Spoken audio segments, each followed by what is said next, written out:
Postman Pat, Postman Pat, Postman Pat, and his black and white cat. Early in the morning, just as day is dawning, he picks up all the post bags in his van. Postman Pat, Postman Pat, Postman Pat, and his black and white cat. All the birds are singing, and the day is just beginning. Pat feels he's a really happy man. Everybody knows his bright red van. All his friends will smile as he waves to greet them. Maybe you can never be sure there'll be knock, ring, letters through your door. Postman Pat, Postman Pat, Postman Pat, and his black and white cat. All the birds are singing, and the day is just beginning. Pat feels he's a really happy man. Pat feels he's a really happy man. Pat feels he's a really happy man.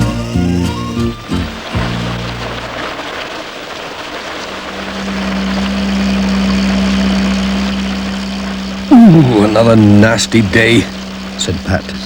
Jess looked out at the rain. He hated wet days. What a day! What letters with everything! It was still raining when Pat reached the village post office.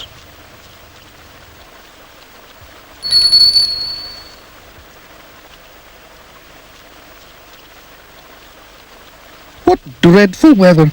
Just look at these letters. Imagine them getting so wet just being posted.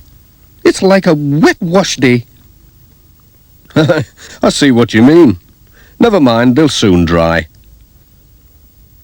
You'd best watch out for floods up the valley. There's more rain forecast, you know. Don't you worry, Mrs. Goggins. The post will get through.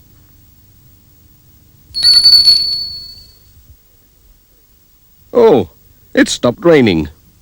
Cheerio. Pat was on his way.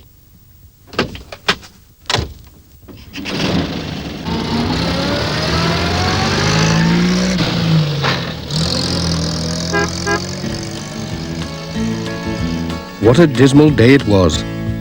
Some people still had lights on indoors.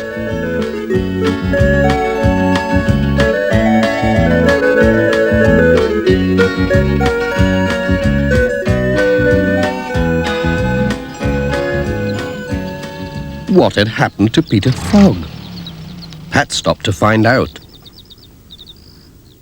It's this blooming rain! My old tractor's bogged down in the bottom meadow. It's half flooded down there. Then I went and fell in the mud. You look as if you've had a bath in it. I just about have. I'm off home for some dry clothes, then I'll get the new tractor to pull the old one out.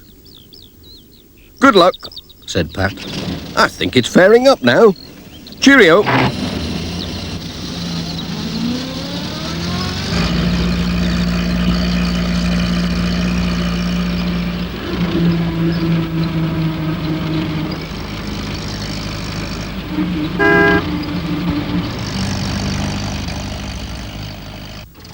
When Pat arrived at the school, some of the children were looking out to see if the rain had stopped.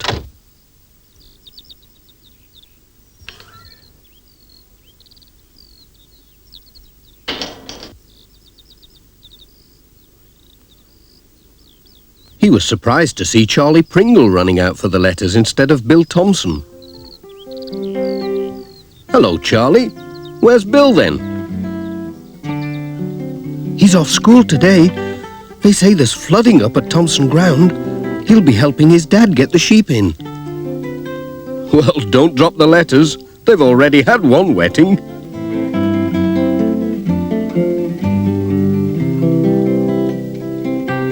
It's nice to see someone enjoying the rain, thought Pat.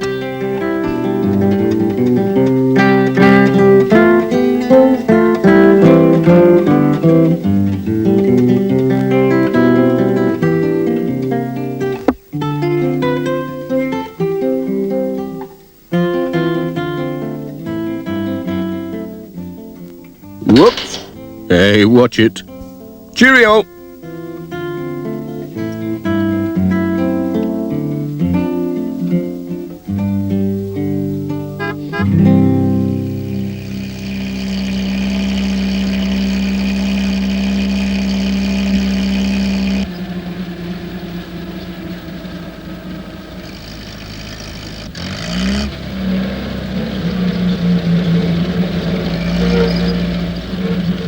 At Greendale Farm, he saw Peter Fogg again. He'd changed his clothes. Here, Pat! Come and have a look at this. He showed Pat his new tractor with its bulldozer blade. This'll shift anything, he said.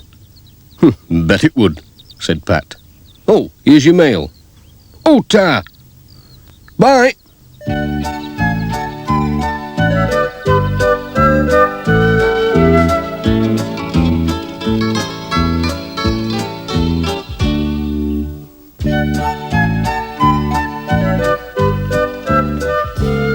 The Reverend Timms was having trouble with the rain too.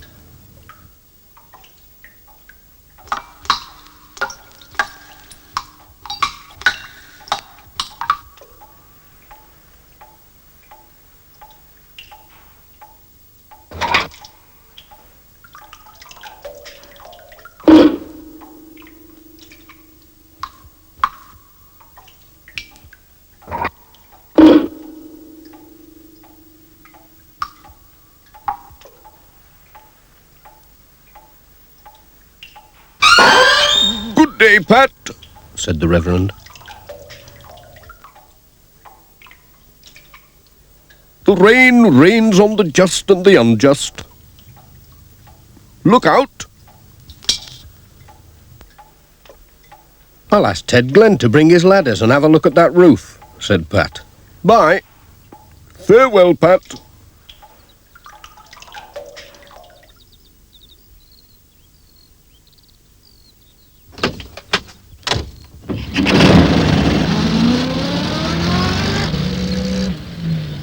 Sam Waldron was just along the road.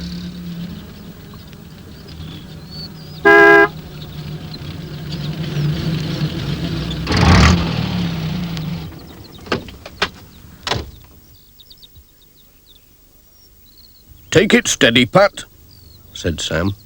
The roads are flooding up the valley. The old van'll get me through, said Pat. I'll just take a bunch of bananas. The wife loves 'em. Thank you.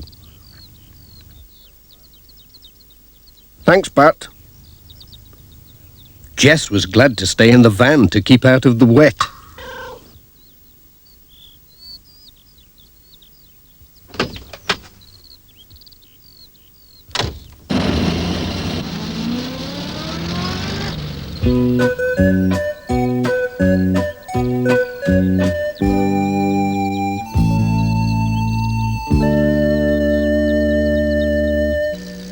They were getting into the hills when they saw Mrs. Thompson standing in the road waving to make them stop.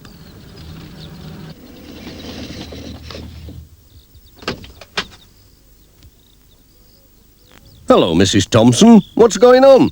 Said Pat. There are terrible floods in the top fields, Pat. And the water's brought tons of earth down and blocked the road. Come and see. Oh, dear me, said Pat. Can't we telephone the village for help? No, the lines are down. Well, can't we walk round it? No, it's too dangerous with these floods. And you could be buried if the land started to slip again.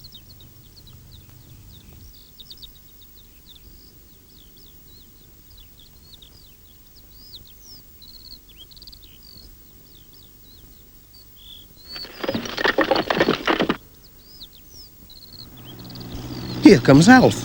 He's going to try to get through with his tractor.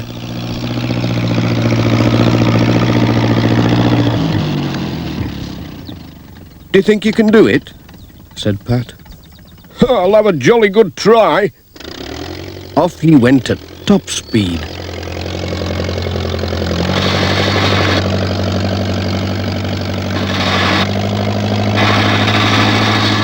And got stuck.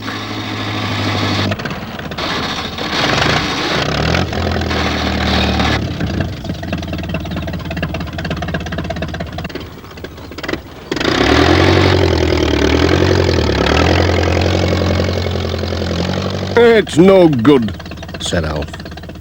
We'll have to get help somehow.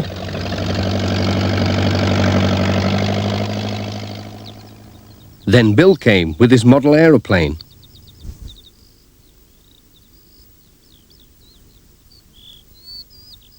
I know, he said. We can put a message on my plane and I can fly it across to Greendale Farm to get help. It's radio controlled, see? What a good idea. Clever lad. We'll send an airmail letter. So Pat scribbled a note. S-O-S. That'll do it.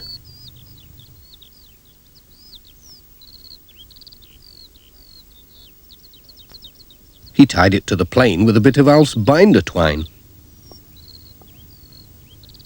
Good luck. Let's hope it gets through. Oh, I think he'll manage it. He's a clever lad. He built it himself, you know. Bill started the engine, and off it flew.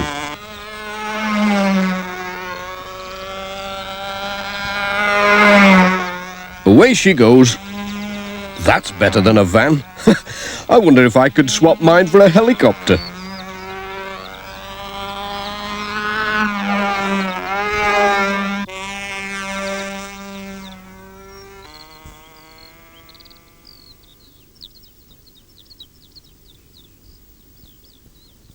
It seemed ages since the plane had gone.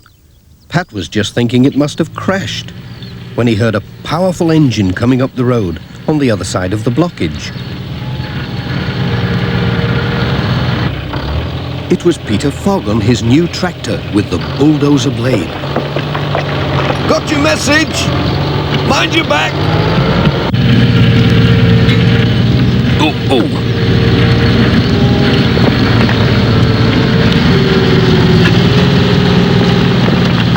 Thanks, Peter! Right! Pat waved Sam Waldron through. There was just enough room.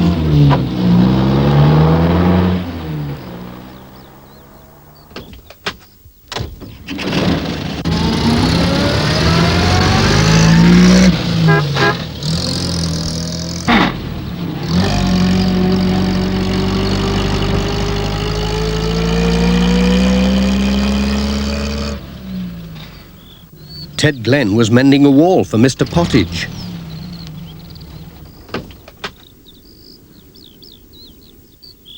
Pat had remembered something. Can you go and have a look at the church roof, Ted? The Reverend's got the church full of buckets. I'll pop along when I've finished this wall. Blooming rain. It makes no end of work. Miss Hubbard was on her way to choir practice. I'd turn back if I were you, said Pat. Or you might have to swim home. Swim? Said Miss Hubbard. It'll take more than a drop of rain to stop me. And on she went.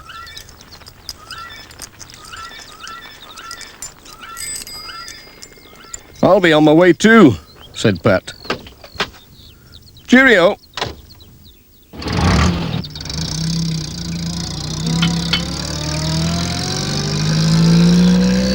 As Pat wound his way along the valley, it looked like rain again. But there was a warm fireside to look forward to, when all the letters had been delivered.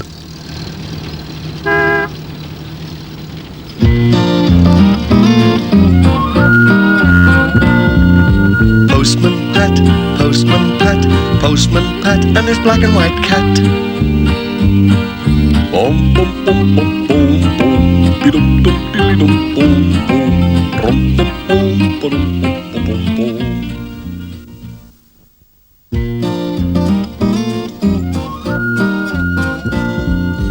Postman Pat, Postman Pat, Postman Pat, and his black and white cat. Early in the morning, just as day is dawning, he picks up all the post bags in his van. Postman Pat, Postman Pat, Postman Pat, and his black and white cat. All the birds are singing, and the day is just beginning. Pat feels he's a really happy man. Everybody knows his bright red van. All his friends will smile as he waves to greet them. Maybe you can never be sure. There'll be knock, ring, letters through your door. Postman Pat, Postman Pat, Postman Pat, and his black and white cat. All the birds are singing and the day is just beginning. Pat feels he's a really happy man. Pat feels he's a really happy man. Pat feels he's a really happy man.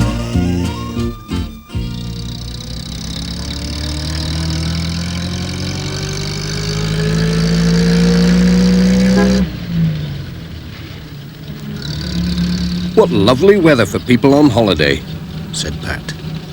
Every summer lots of visitors came to Greendale to walk in the hills and camp in the valley.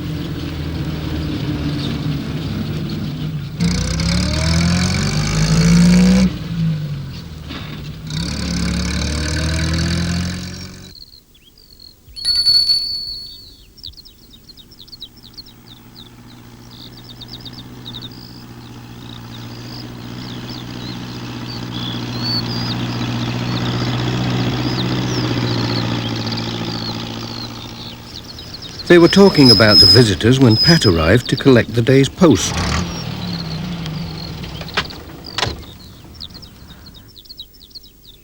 Morning, Mrs. Goggins. Fine day. Morning, Pat. Yes, and a busy one too. Plenty of post for the visitors. The Jacksons are staying up at Birkhow Cottage. There are some letters for them, so don't forget the extra call, will you, Pat? Oh, yes, and there's a registered letter for those campers up at Southlands Farm. They'll have to sign for that. I do hope you catch them in. And a parcel for Granny Dryden. I wonder what that can be. It's a busy time with all these people on holiday, said Pat. I'll be glad when it's my holiday. Have a good day, Pat. I will. Cheerio.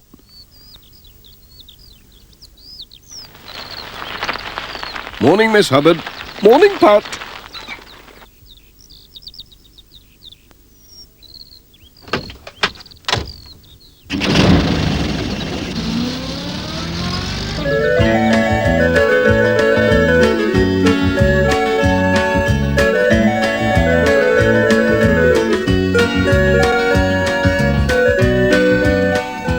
Pat delivered his letters all along the valley.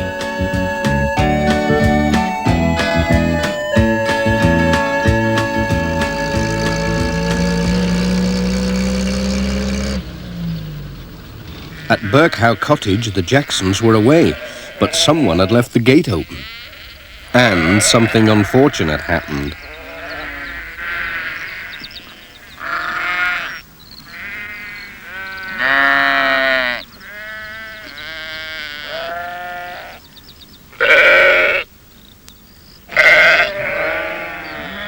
By the time Peter Fogg found the sheep, it was too late.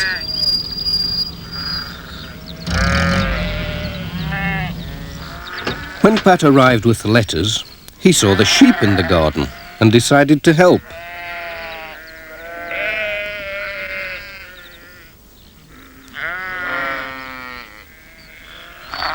He'd chased sheep before.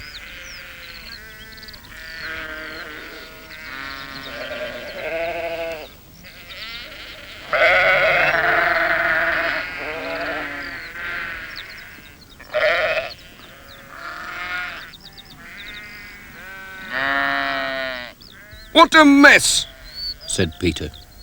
I don't know what Mr. Jackson will say. It isn't your fault, said Pat. People should close gates properly. I bet they won't do that again. No. Anyway, thanks for helping. Cheerio.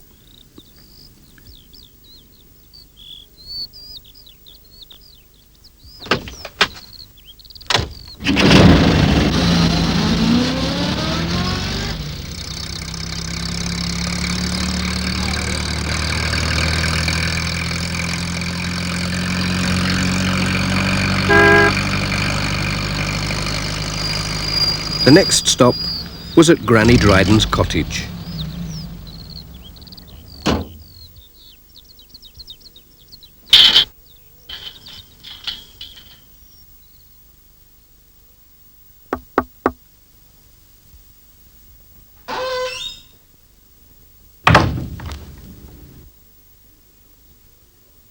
She was so pleased to see her parcel, she opened it there and then.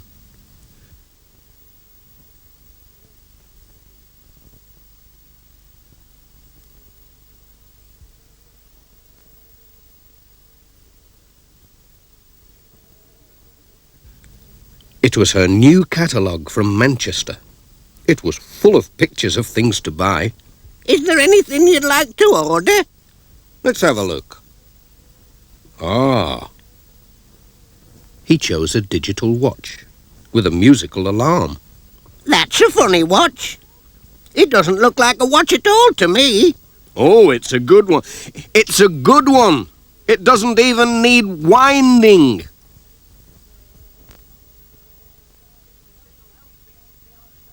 It'll help to keep me on time. Goodbye.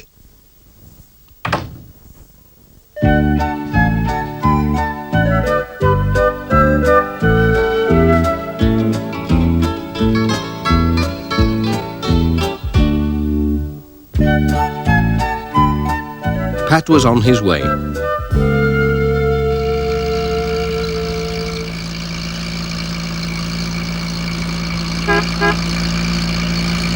He had to go up the hill to Intake Farm with a letter for George Lancaster.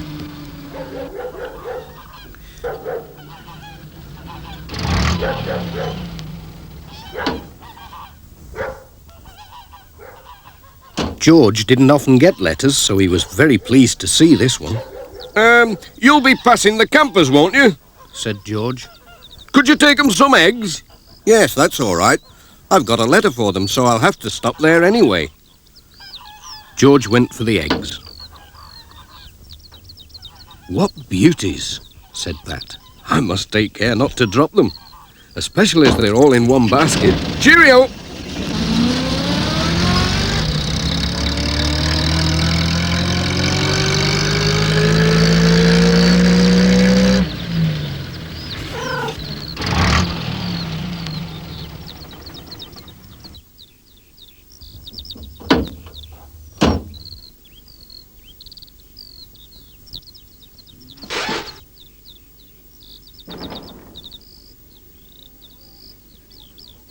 Hello? Anyone at home? That's a nuisance. They must have gone off for a walk. Well, I can tuck the eggs under here. They'll be all right. But what about this registered letter? I can't leave that. It looks too valuable, and they'll have to sign for it. I wonder if Miss Hubbard knows where they've gone.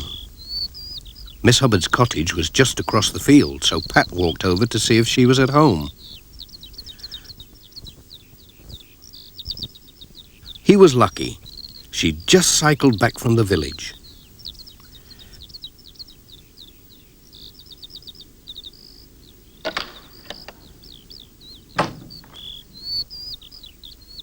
Pat told her about the special letter. She knew where the campers were, all right. They've gone off to see the Gategill waterfalls, she said. They asked me the way this morning. Oh dear. That's at least 6 miles, and my van can't go along that old track. I'll borrow a tractor from the farm, said Miss Hubbard. I can't drive a tractor. Don't worry, I can. And off she went for the tractor.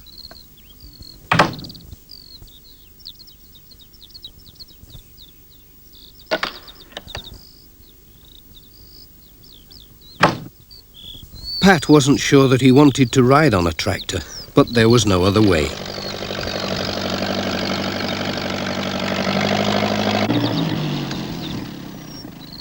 So he climbed on and off they went.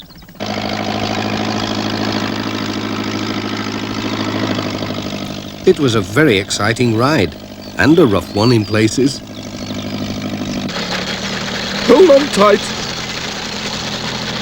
Oh, that hurts. Oh, heck! Oh! Oh, hey up! Careful!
Looks as though the Reverend's gone.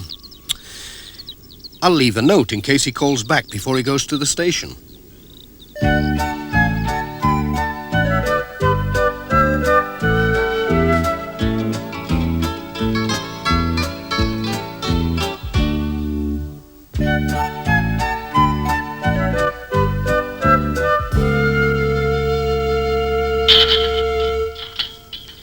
I might even catch up with him at Miss Hubbard's.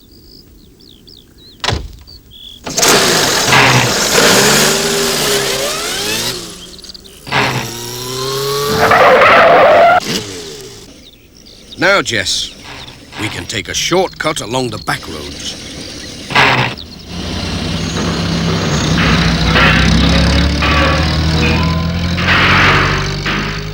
It was a bit rough. Oh, no! Now, who's left that there? We'll never get past it. There's only one thing for it now. Come on, Jess. Hup. We'll have to walk it.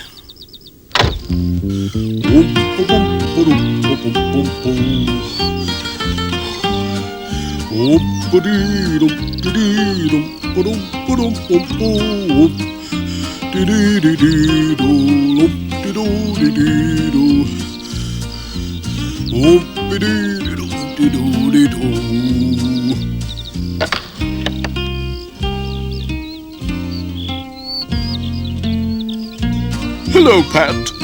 What's all the hurry? Morning, Miss Hubbard.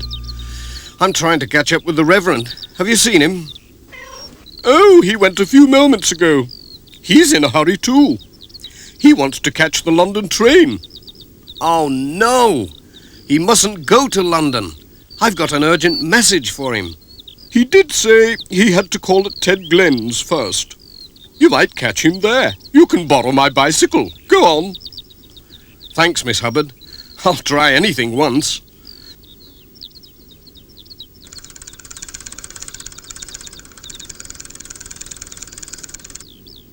Come on, Jess. Hold tight.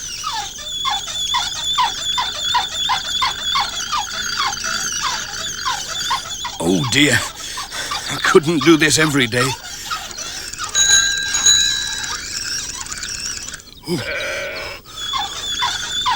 Oh, dear.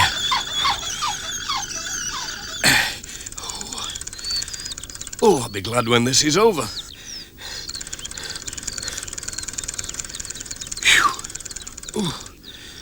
Oh, this is hard work. Whoa!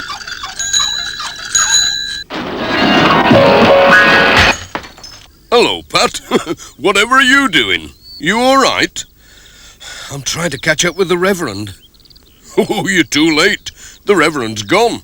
But he said he'd call on Granny Dryden before he catches his train. Oh, no. Just look at that front wheel. It looks very peculiar. Leave it to me. I'll fettle it. You can borrow these roller skates. I've just mended them. You'll fairly move when you've got these on. Well, I said I'd try anything, and I must catch the Reverend before he catches his train.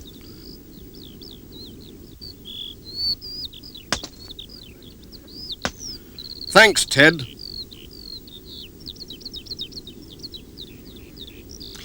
Here we go again. Oh, oops! You're doing fine, Pat.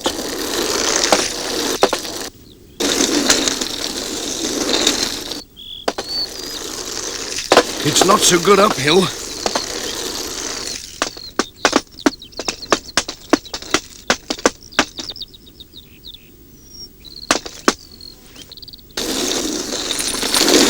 How do you stop? Whoa! Whoa!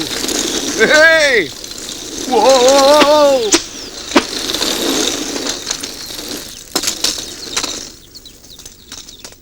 Way!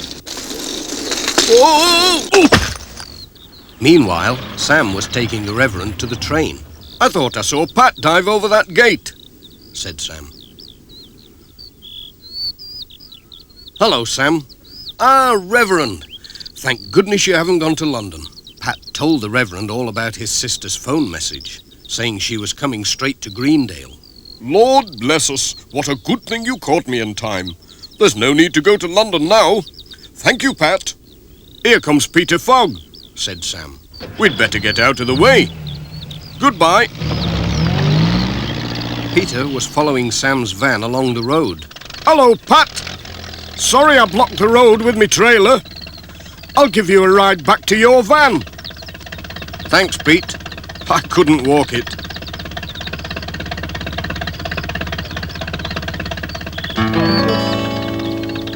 Here's the little story of a very special cat who's the friend and good companion of a certain postman Pat.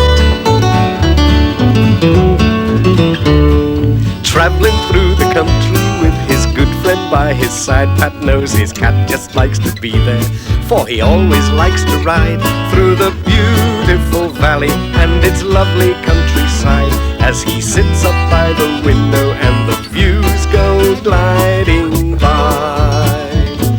Jess is his cat. Jess is his cat.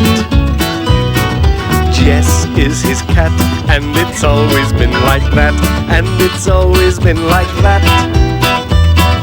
Always been like that. Always been like that, ever since that he was given as a tiny little kitten. Ever since that he was given as a tiny little kitten. All the folks in Greendale like to wave or stop to chat, for they always like to see Pat as he goes by with his cat through the beautiful valley and its lovely countryside, as he sits up by the window and the views go gliding by. Jess is his cat. Jess is his cat. Jess is his cat, and it's always been like that, and it's always been like that.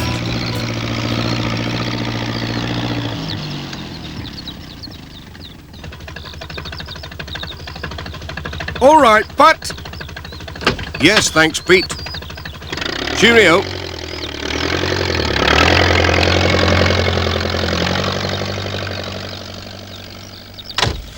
Now, where did I put my pen? I must have left it at the vicarage.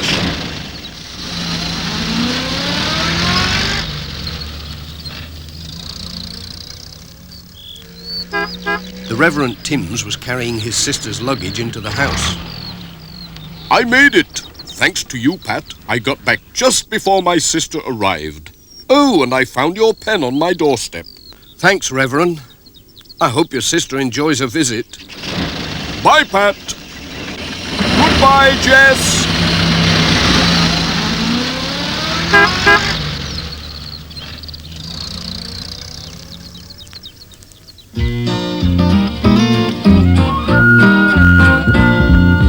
Postman Pat, Postman Pat, Postman Pat, and his black and white cat. Bum bum bum bum bum bum. Be-dum dum dilly dum bum bum. Rum bum bum ba-dum bum bum bum.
Postman Pat and his black and white cat.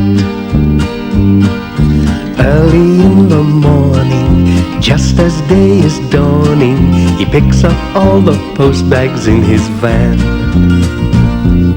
Postman Pat, Postman Pat, Postman Pat and his black and white cat. All the birds are singing and the day is just beginning. Pat feels he's a really happy man. Everybody knows his bright red van. All his friends will smile as he waves to greet them. Maybe you can never be sure. There'll be knock, ring, letters through your door. Postman Pat, Postman Pat, Postman Pat and his black and white cat. All the birds are singing and the day is just beginning. Pat feels he's a really happy man. Pat feels he's a really happy man. Pat feels he's a really happy man. Boom, boom, boom, boom, boom, boom. What a lovely day, said Pat to Jess as they drove along the valley on a fine sunny morning.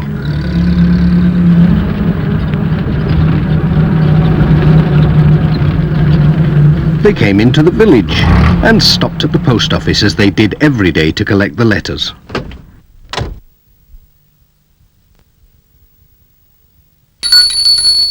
Good morning, Pat called.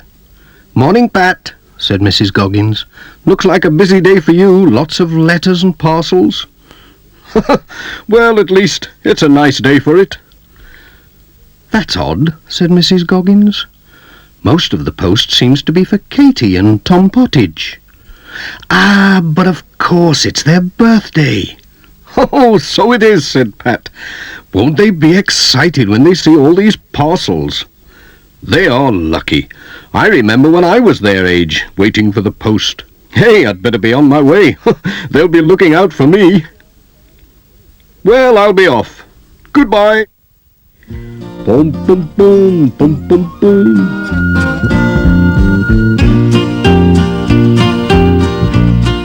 Pat was on his way.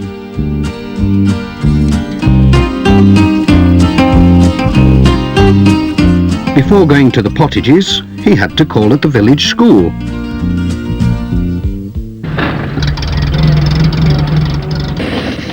Some of the children had arrived early and were playing in the schoolyard. Bill Thompson came running up to take care of the letters till the headmaster came. He always did that because he was the oldest. Oh dear! Right in a puddle.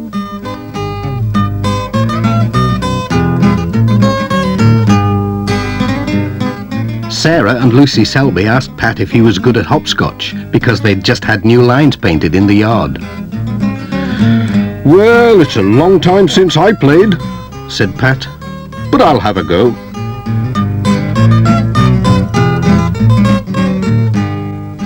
Let's see now. He was quite good at it. Whoops! Pat was enjoying the hopscotch so much he almost forgot the time. Hey, I'll have to be going. We can't have the post being late, can we? Especially today. Bye-bye, Pat. Goodbye.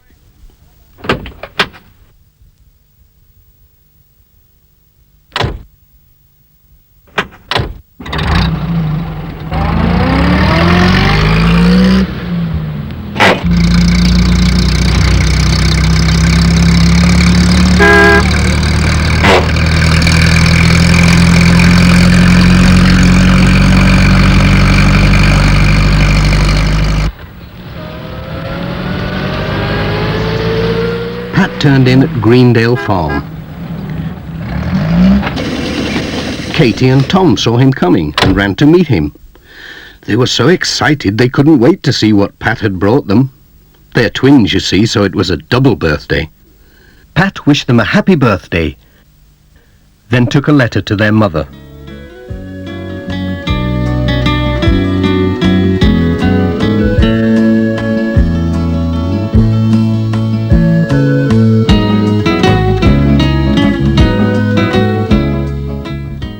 Tom's present was just what he wanted.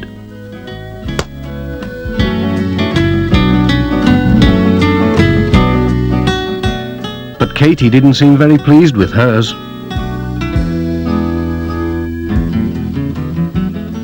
What's up with Katy? Asked Pat. She's wrong side out today, said Mrs. Pottage. She's lost Sarah Ann. Sarah Ann? Is that the little doll she takes to school? She takes it everywhere. She's lost without it. I don't know what we'll do if it doesn't turn up. Oh, it's sure to turn up somewhere. Trouble is, it could be anywhere. We went to see Aunt Alice yesterday and called at lots of places. She could have left it anywhere. Don't worry, I'll look for Sarah Ann, said Pat. I might come across her. I'm good at finding things, you know. We'll get her smiling again, you'll see. Cheerio! Come on, Jess. We've work to do.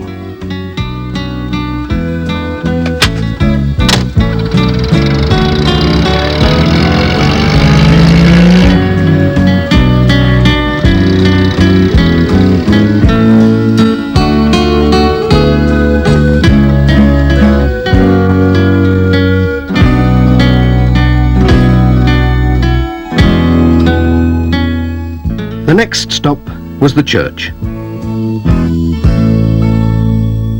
The Reverend Timms heard Pat's van coming. There was a card from Cousin Joan on holiday in Mallorca. Pat told him about Katy's lost doll. Oh, she could have lost it in the church, said Reverend Timms. She always brings it. Oh well, seek and thou shalt find. Let's have a look. Mind your head.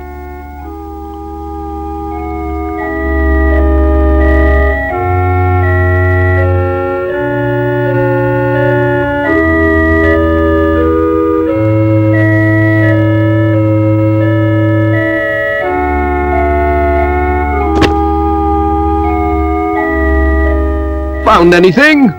Called Pat. Oh, yes, a bump on the head. At last the Reverend Timms did find something, but it wasn't Sarah Ann. It was a lady's glove. It had the letters D.T. sewn inside. D.T., said Pat. Dorothy Thompson, that's whose it is, I'm sure. I'll take it along for her. She will be pleased. Well, I hope Katy's doll turns up somewhere, said the Reverend Timms. We'll just keep on looking till it does, said Pat. Thanks for helping. Cheerio!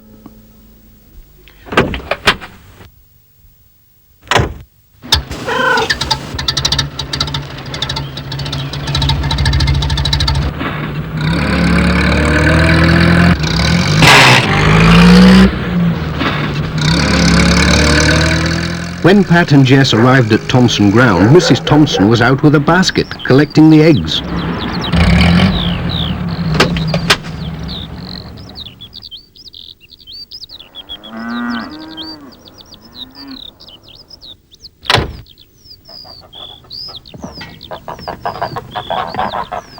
She was surprised when Pat gave her a glove with her letters. "Well, I never," she said. "Where did you find this? I've been looking everywhere for it." Then Pat told her about Katy's doll. "I was looking in the church for it. The Reverend Timms found your glove instead." "Now let me see. Katy and her mother came to tea yesterday. She could have left her doll under a cushion. We'd better have a look."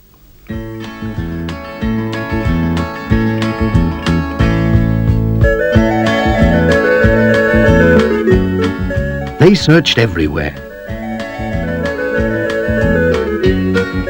Mrs. Thompson found something, but it wasn't a doll. It was a penknife.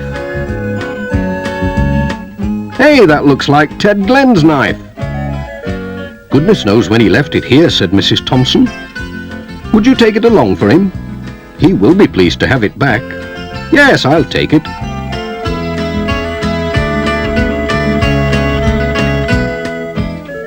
"I do hope you find Katy's doll. We'll keep looking. See you tomorrow. Cheerio." Bye-bye, Pat.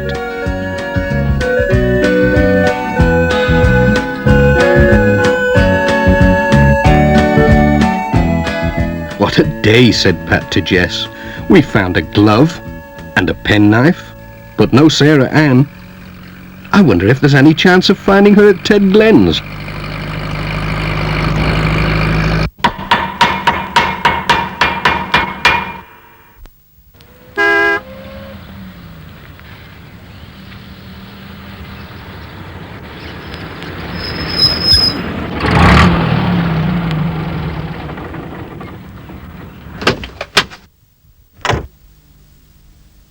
Ted Glen was delighted to see his knife.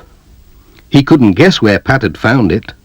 When Pat told him about Katie's lost doll, Ted said, "She was here yesterday with her mother.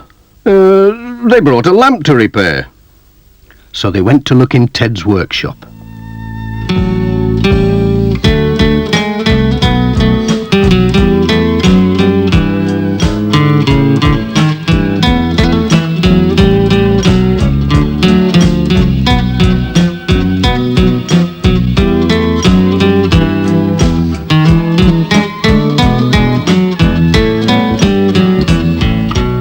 They didn't find the doll, but Ted found a watch that he'd forgotten he had.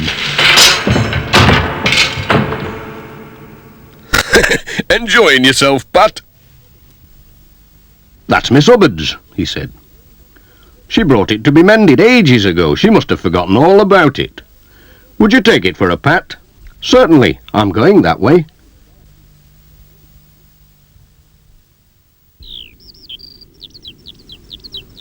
"I hope you find the lassie's doll," said Ted. "So do I," said Pat. "I seem to be able to find everything else. Bye, Ted." "So long, then."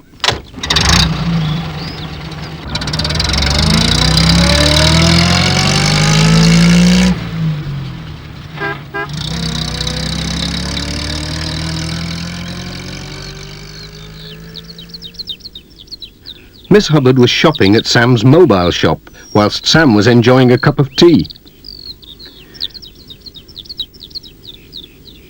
Miss Hubbard was surprised to see Pat, and even more surprised to see her watch. Pat told them all about Katie's lost doll, but they hadn't seen it. "Poor Katie," said Pat, "and on her birthday too." "I know. I'll take her a box of chocolates. That'll cheer her up." "Aha! Sarah Ann! So that's where you've been hiding all this time."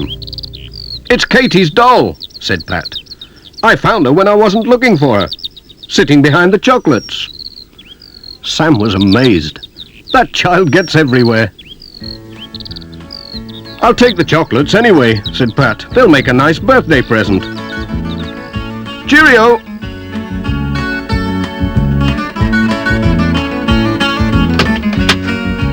"Here she is, Jess. Keep an eye on her."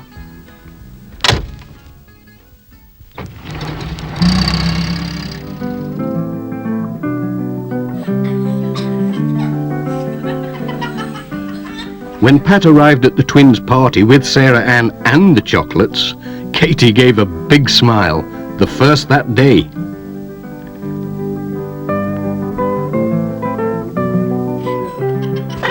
Jess joined in the party, and Pat had a piece of cake.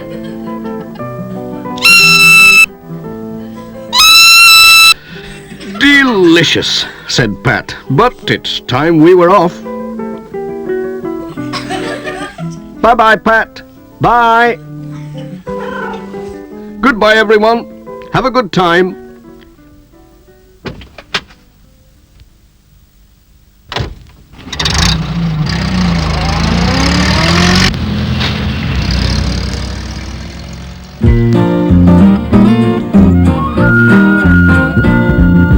Postman Pat, Postman Pat, Postman Pat and his black and white cat. Bum bum bum bum bum bum, bidum dum diddly dum bum bum, brum bum bum bum bum bum bum.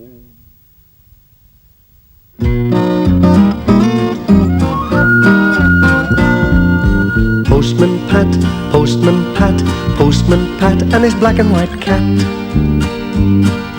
Early in the morning, just as day is dawning, he picks up all the post bags in his van. Postman Pat, Postman Pat, Postman Pat, and his black and white cat. All the birds are singing, and the day is just beginning. Pat feels he's a really happy man. Everybody knows his bright red van. All his friends will smile as he waves to greet them. Maybe you can never be sure. There'll be knock, ring, letters through your door. Postman Pat, Postman Pat, Postman Pat, and his black and white cat. All the birds are singing, and the day is just beginning. Pat feels he's a really happy man. Pat feels he's a really happy man. Pat feels he's a really happy man. It was a cloudy morning in Greendale, but as Pat set out along the valley on his way to the village post office, it brightened up.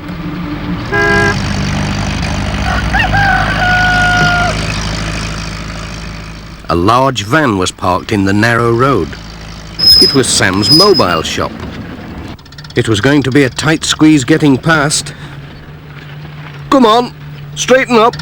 Come on, you could get a bus through there. Plenty of room. Hello, Sam. Thanks. Could you give these to Mrs. Atkinson, please? Right, old Pat. Mind how you go. Oh dear, I think we're stuck. It's all that rain, it's made the ground boggy.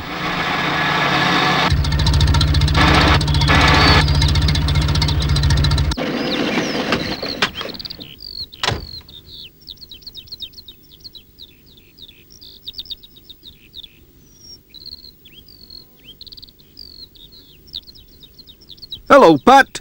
Still here? Yes, I am. I'm stuck in the mud. I'll give Pete Fogg a shout as I go past.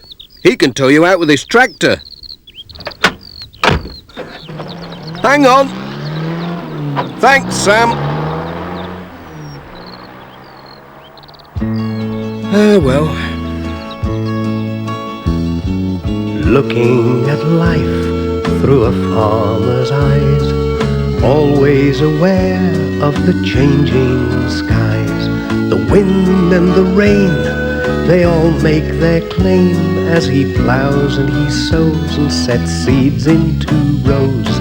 He sees all the wonders that nature can bring as he works all the year to bring rich harvests in.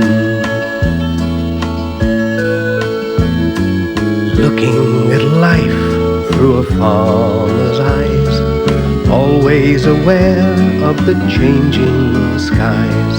Hedgerows with birds, wild animals and trees. In the bright summer sun, he sees busy honeybees, and he's working with nature as all round the farm he'll try to make sure good things come to no harm. Summer and winter, seasons all through, there's never a time when there's nothing to do. Setting the crops and preparing the land, he always can do with a good helping hand. Looking at life through a farmer's eyes, always aware of the changing skies. He works between forests and valleys and hills, or the flat even plains with an unbroken view. But wherever it is, still the farmers can claim that they work for our bread with their harvests of grain. Wherever it is, the farmers can claim that they work for our bread with their harvests of grain.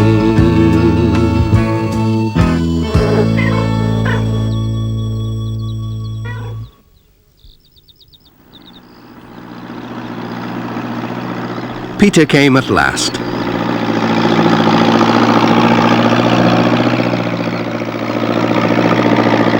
Hello, Peter. Can you tow me out, please?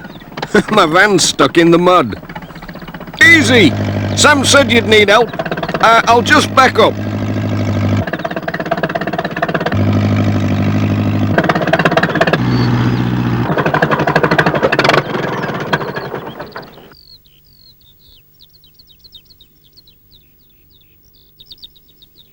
Now then, just tie it on there.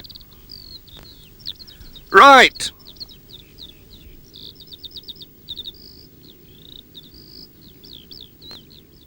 All right. Ready?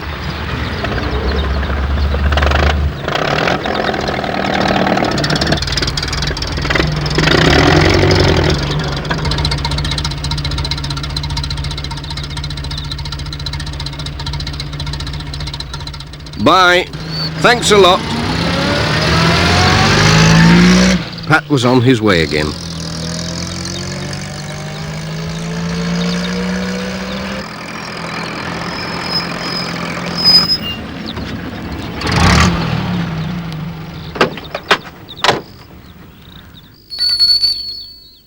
Morning.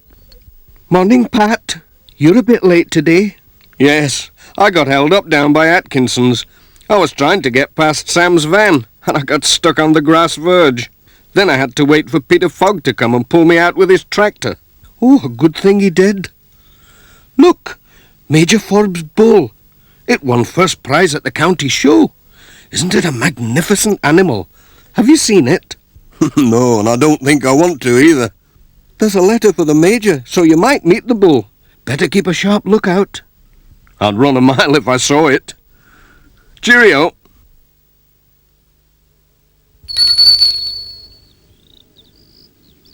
Dee dee dee dum dum dum ba dum bum bum bee bee dee dum dum bum bum bum bum bee bo ba dum bum bee do rum bum diddly dum bum bo.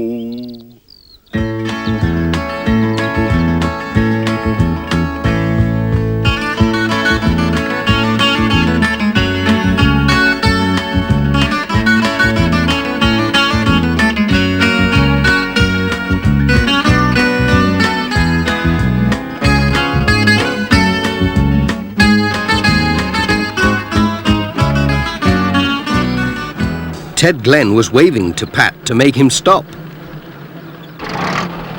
Some fool's left a gate open. I bet it's those campers.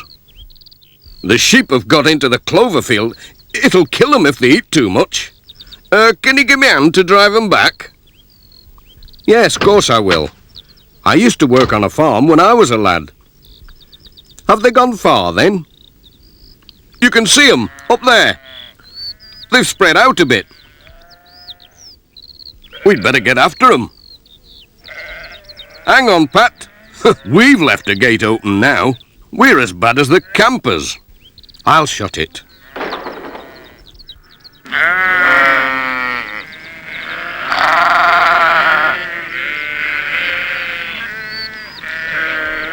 You go that way, and I'll go this. Right.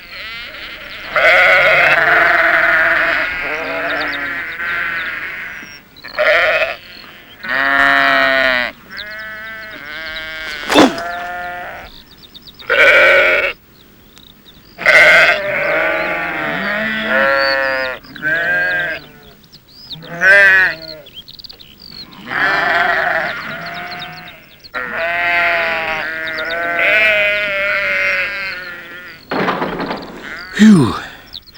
That was warm work. What's that funny noise? Hey up! It's that bull! Run!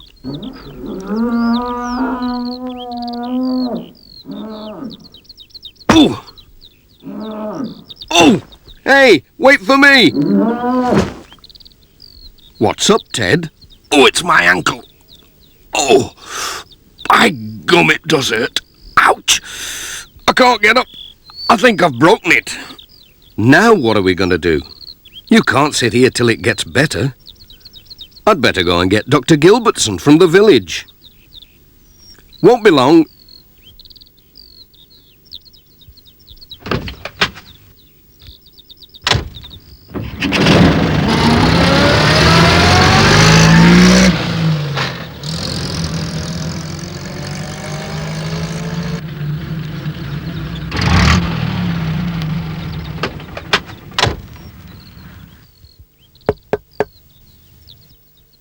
Pat gave Dr. Gilbertson her letters and told her about Ted's broken ankle. "Oh dear, my car's in Pencaster being serviced," said the doctor. "Then I'll take you in my van."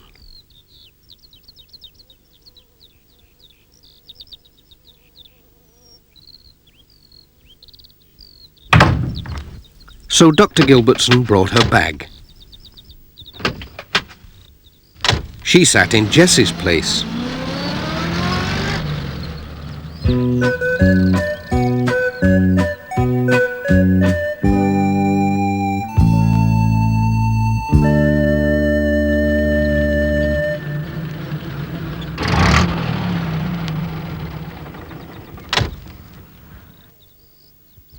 Ted was glad to see the doctor. "Oh! Ooh! Ouch!" She soon bandaged his ankle up. It wasn't broken, just badly sprained. "Try not to put too much weight on it now."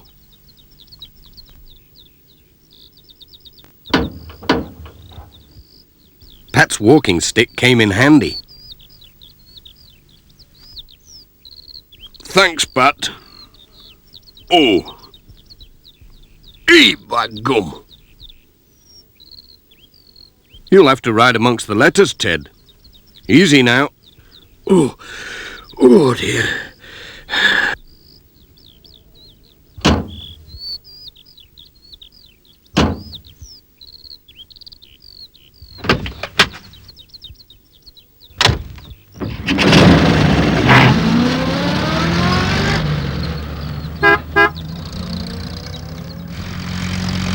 Jess rode on Dr. Gilbertson's knee until they arrived back at the surgery.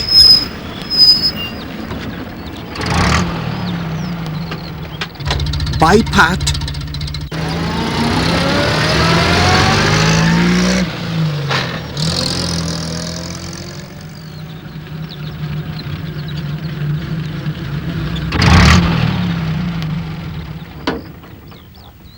Ted was glad to get home. "You all right now?" I'll manage. Thanks for helping. Cheerio. Bye. Pat was on his way again. He still had a lot of letters and parcels to deliver.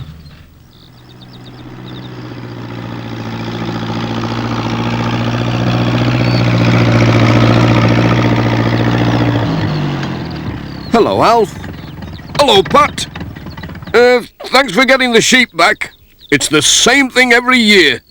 Gates left open all over the place. We'll have to have words with them campers, won't we, Dot?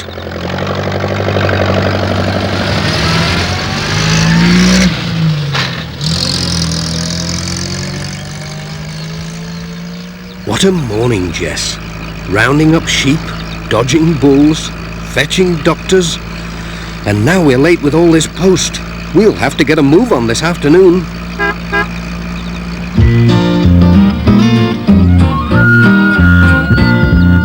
Postman Pat, Postman Pat, Postman Pat and his black and white cat. Bum bum bum bum bum bum. Bidum dum dilly dum bum bum. Rum bum bum bum bum bum bum.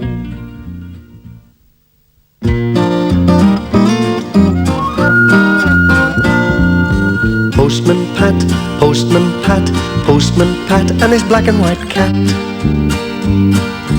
Early in the morning, just as day is dawning, he picks up all the post bags in his van. Postman Pat, Postman Pat, Postman Pat and his black and white cat. All the birds are singing and the day is just beginning. Pat feels he's a really happy man. Everybody knows his bright red van. All his friends will smile as he waves to greet them. Maybe you can never be sure. There'll be knock, ring, letters through your door. Postman Pat, Postman Pat, Postman Pat, and his black and white cat. All the birds are singing and the day is just beginning. Pat feels he's a really happy man. Pat feels he's a really happy man. Pat feels he's a really happy man. Greendale was having a hard winter, and there'd been another snowfall in the night. It was icy as well. Postman Pat was out on his rounds as usual, but he had to go very carefully. Sam Waldron was out too, with his mobile shop. Hello, Pat. Rough weather. Hello, Sam. How's it going? Well, I don't think I'll be able to get this van up to Granny Dryden's with the groceries. I'll take them with the letters, said Pat. Righto. Here they are. That'll keep her going for a while. Thanks, Pat. Mind how you go.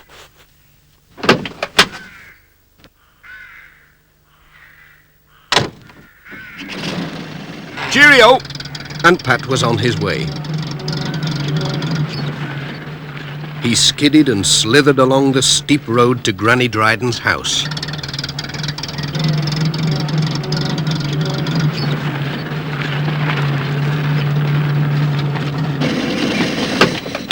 She was glad to see him, especially when she saw he had her groceries as well as a letter.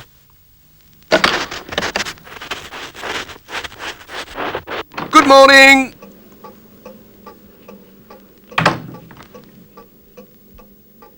Oh, thank you, Pat. That's lovely. And that letter'll be from that lass of mine down in London. I can't find me reading glasses anywhere. Would you tell me what she says, Pat? Certainly. Now, let's see.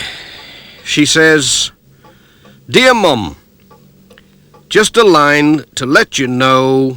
Speak up, please, Pat. I can't hear you. We'll all be able to come up to Greendale to see you for your birthday. Jim started school this week, and Dad's bought a new car. All well, and hoping you are too. All our love, Sally and family. That's good news. Thanks, Pat. Have a cup of tea. Thank you, Mrs. Dryden.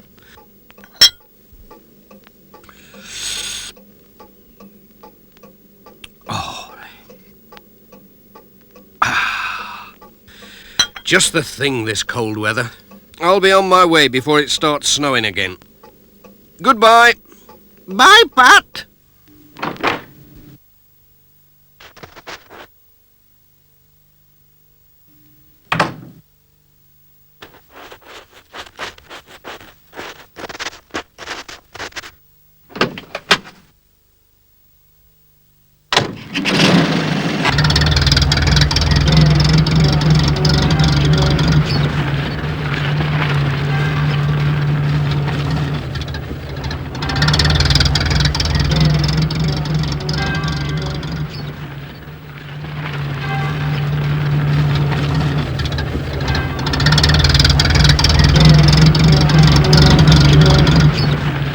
Pat's next stop was at Ted Glenn's workshop.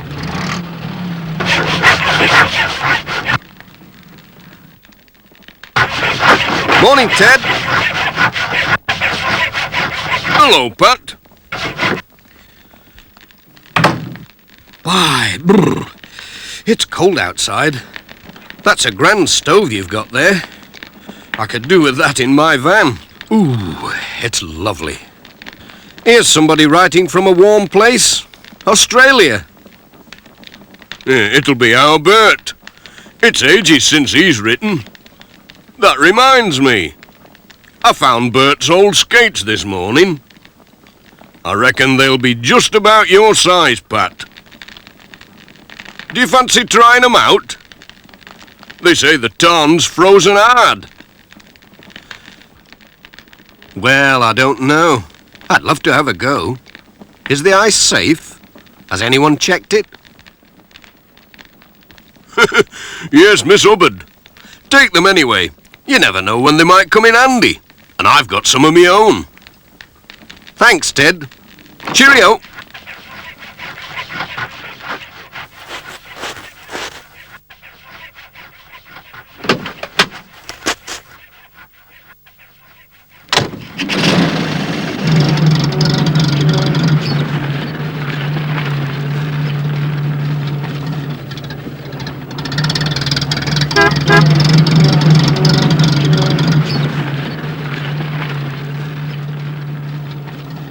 The wind was blowing the snow into deeper and deeper drifts.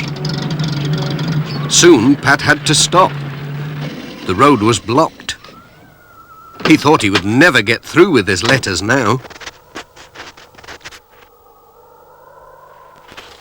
Then he looked across to the tarn and saw someone skating on the ice.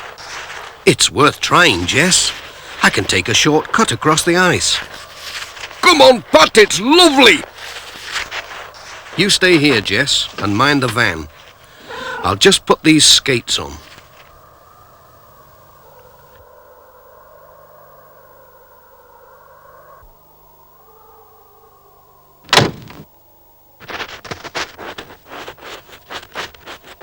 Here we go. Whoa! Dee-dee-dee-dum, yada-dee-dee-do. Dee-dee-dee-la-da-dee-lam-do. Dee-dee-dee.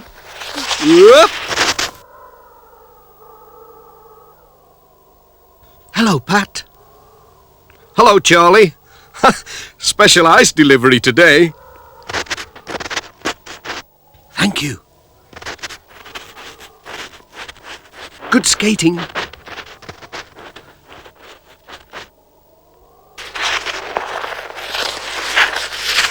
George Lancaster was still on the ice.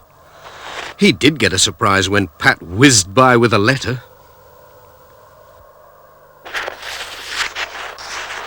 Mrs. Thompson was out for a spin too. Ouch! Hello, Pat. What are you doing down there? Are you all right? Yes, I'm all right. Look at Jess.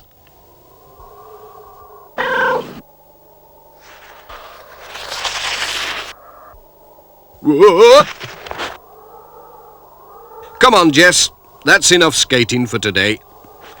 We'll get back on wheels.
There were no children at the school. They were all snowed up at home. But the snowman was there.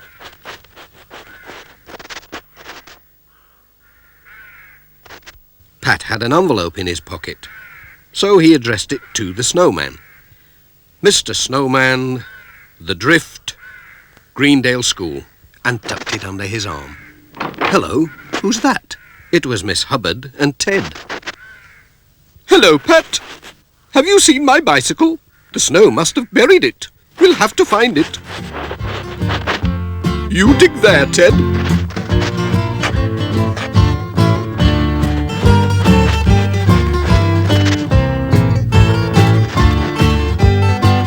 And you try here, Pat.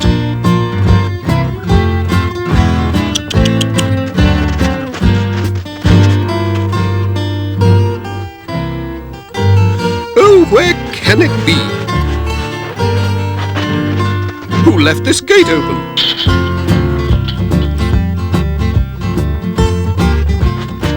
On with the search.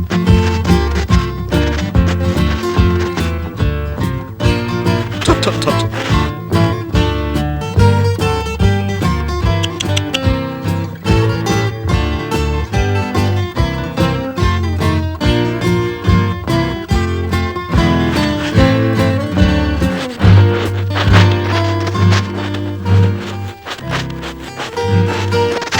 Any luck, Ted?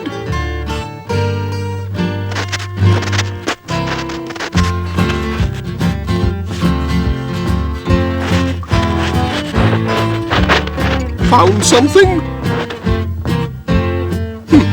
Just an old kettle.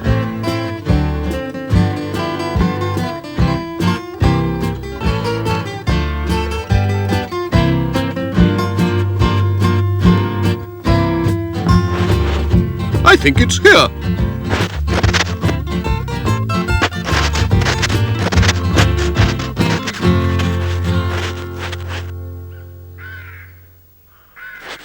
Just in time for choir practice. I'll be off now. I'll open the gate for you, Miss Hubbard. Thank you, Pat. Goodbye. Bye, Miss Hubbard.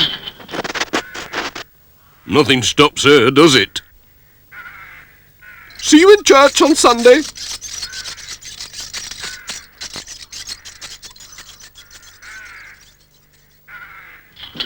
I'm coming, Jess. Time to go home.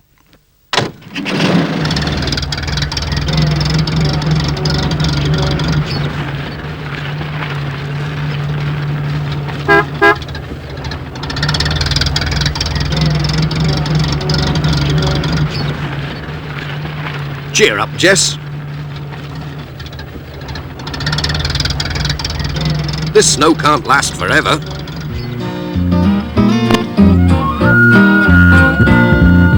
Postman Pat, Postman Pat, Postman Pat, and his black and white cat.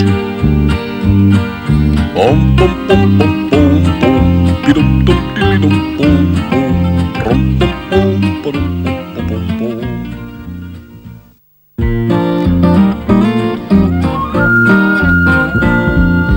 Postman Pat, Postman Pat, Postman Pat, and his black and white cat.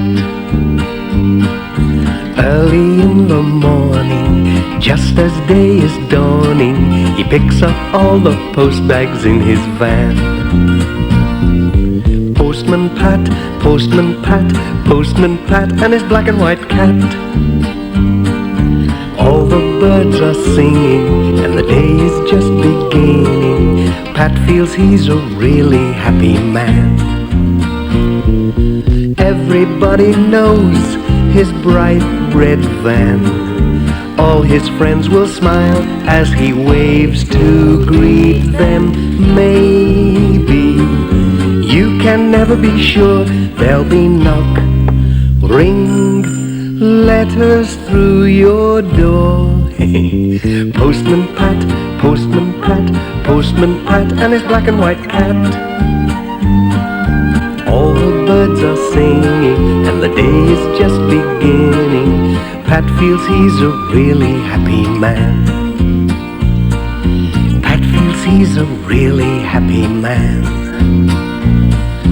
Pat feels he's a really happy man.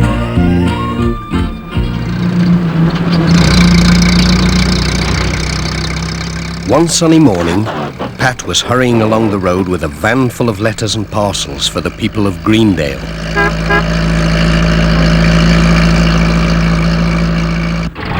Suddenly, he had to stop. It was Alf Thompson driving his sheep across the road.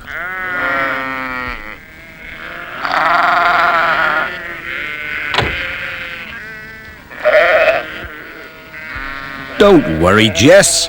They won't eat you. The sheep went into a field, and Pat was on his way again.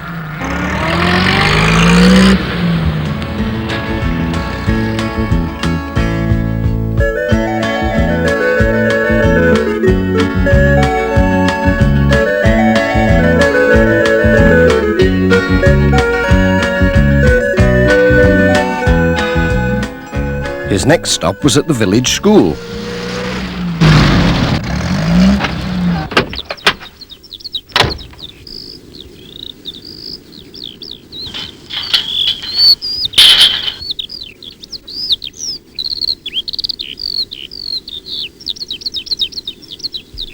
Where is everybody?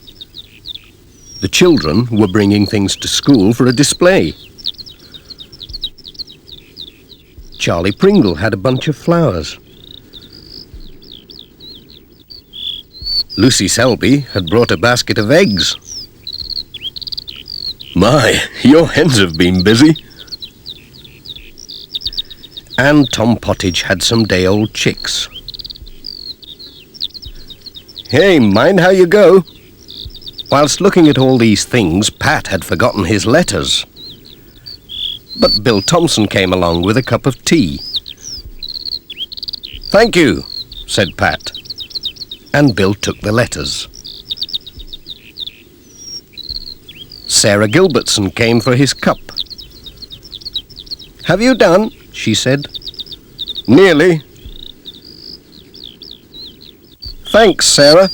That was grand. Goodbye.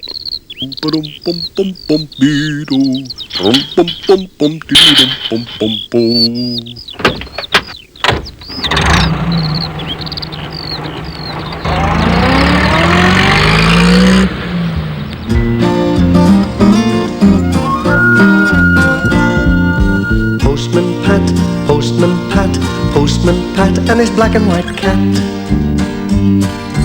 Early in the morning, just as day is dawning, he picks up all the post bags in his van.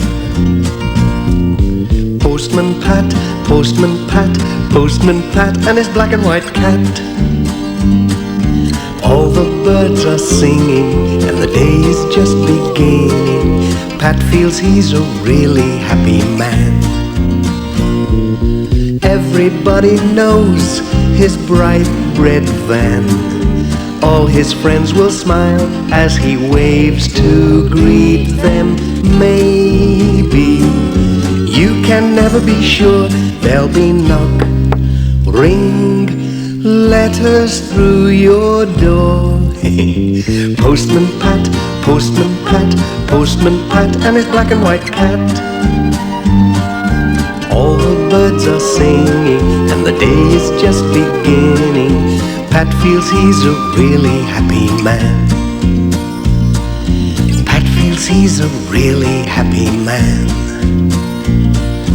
Pat feels he's a really happy man.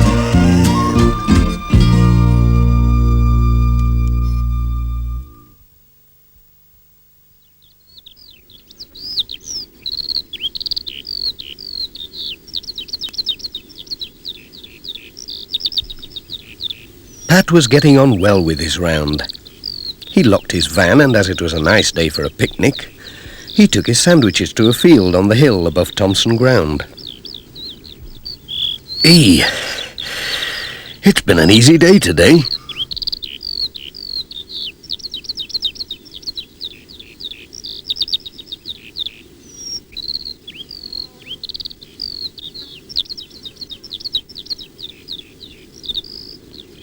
It was so warm that Pat soon fell asleep.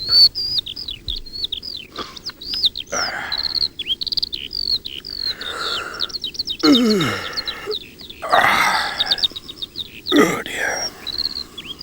But Mrs. Thompson's hens were wide awake, and Pat had left his sandwich box open, with his keys neatly beside it.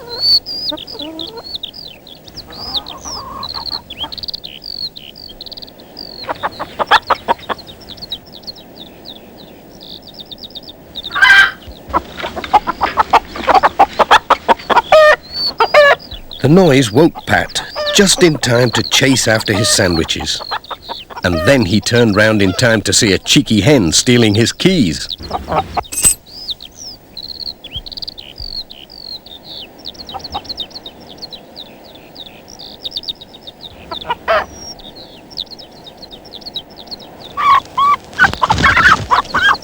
Oh, whoops!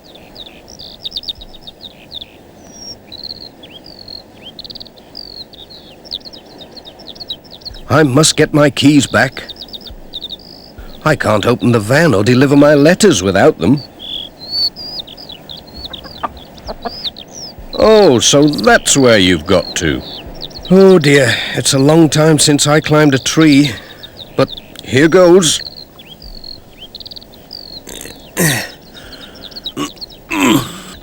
Oops.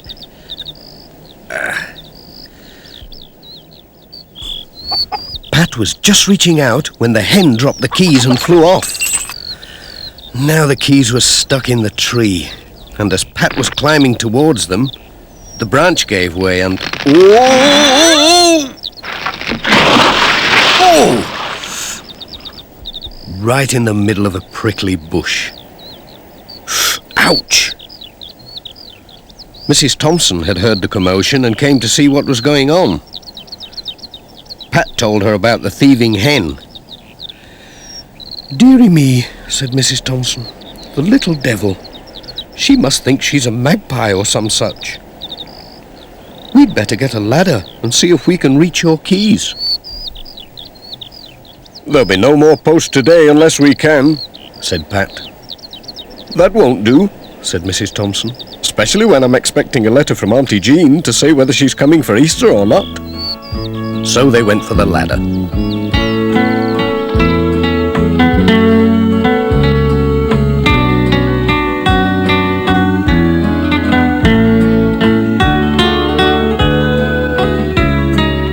I'll take it now.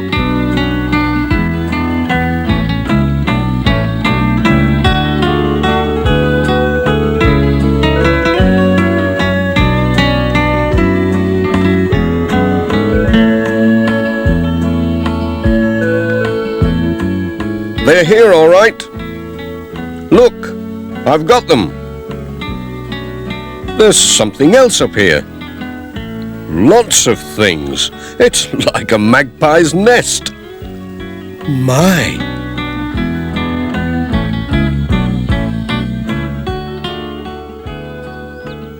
He brought everything down to show Mrs. Thompson. There were all kinds of shiny things. There's my wedding ring that went missing last Easter. I thought I'd lost it down the sink.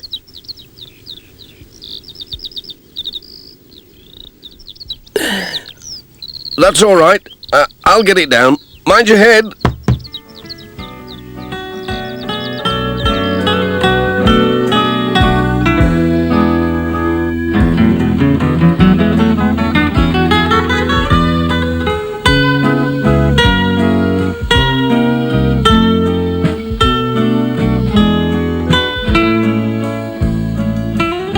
As my hens have stolen your sandwiches, you'd better come and have some dinner with me. There's plenty to spare. That's very nice of you.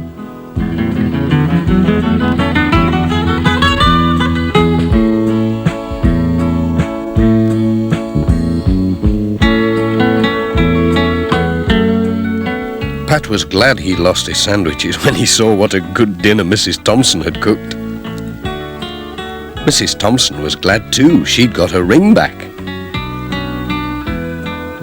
But it was soon time to be off. Thanks for the meal. It was lovely. Come on, Jess. Jess! Come on!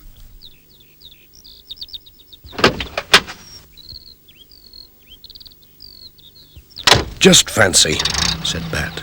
A magpie hen. Who ever heard of such a thing?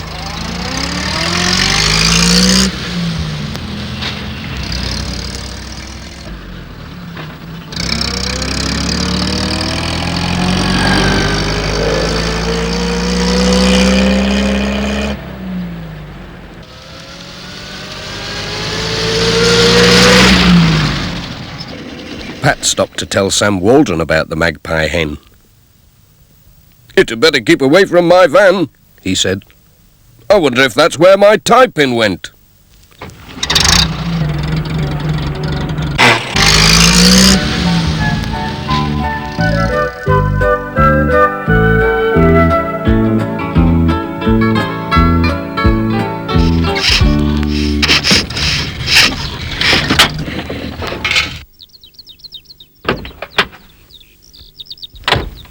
Sounds odd.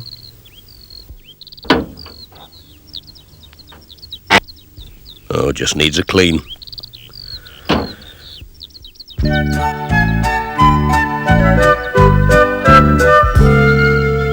When Pat saw Miss Hubbard, he told her about the magpie hen. "Well, I lost a silver earring last month," she said. "And a hat pin.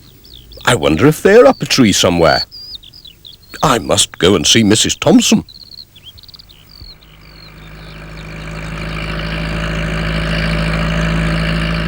On the way home, Pat met Alf Thompson on his tractor and stopped to tell him about the magpie hen. Alf couldn't think of anything he'd lost, but he thought it was a good story. Pat had a letter for him.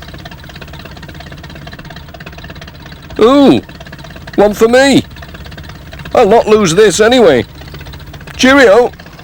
Bye."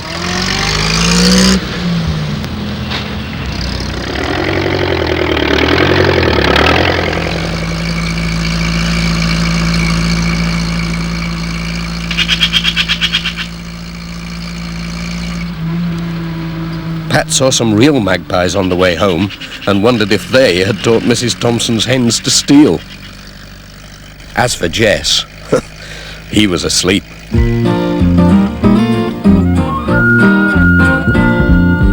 Postman Pat, Postman Pat, Postman Pat, and his black and white cat. Bum bum bum bum bum bum. Dee-dum dum dee-dum bum bum.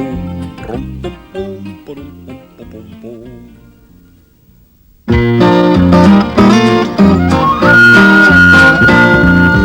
Postman Pat, Postman Pat, Postman Pat, and his black and white cat. Early in the morning, just as day is dawning, he picks up all the post bags in his van. Postman Pat, Postman Pat, Postman Pat, and his black and white cat. All the birds are singing, and the day is just beginning. Pat feels he's a really happy man. Everybody knows his bright red van. All his friends will smile as he waves to greet them. Maybe you can never be sure.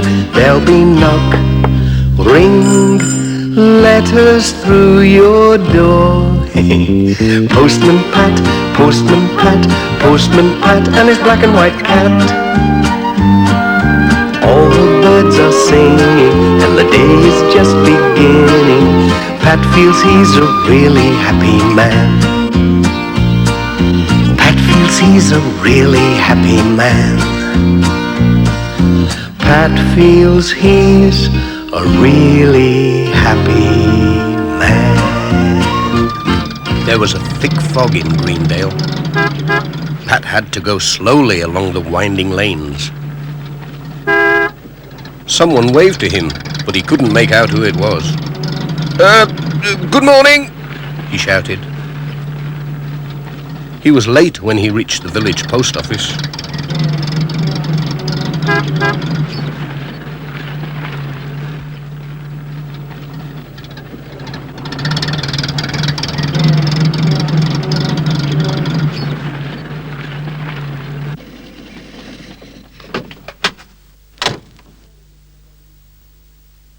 "Good morning, Mrs. Goggins.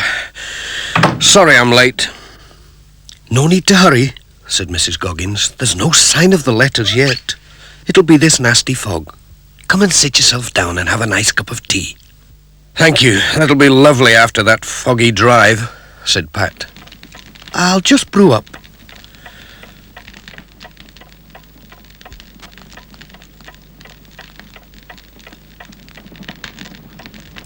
that's lovely.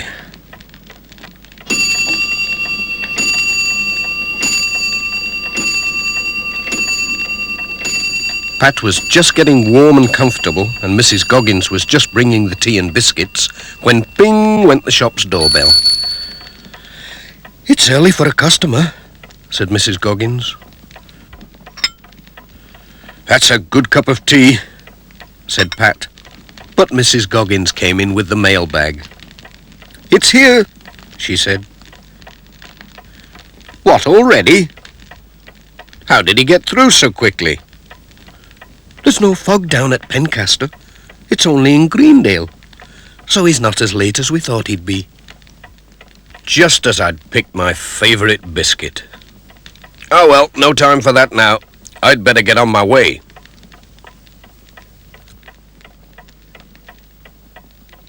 Hold on, Mrs. Goggins. I'll give you a hand. He helped to sort the letters. Not too many today, thank goodness, with all this fog about. Goodbye. Oh, and thanks for the tea. Mind how you go. It's as thick as ever out here.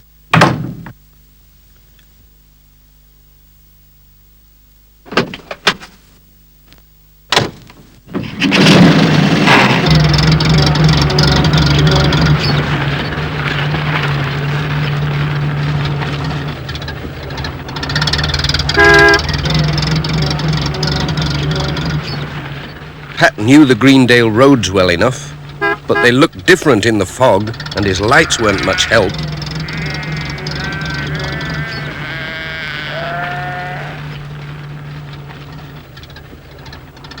He must have taken a wrong turn somewhere, so he stopped by a signpost to find out where he was. Oh dear, it wasn't a signpost, only a crossroads sign. Now what? Pat didn't know which way to go.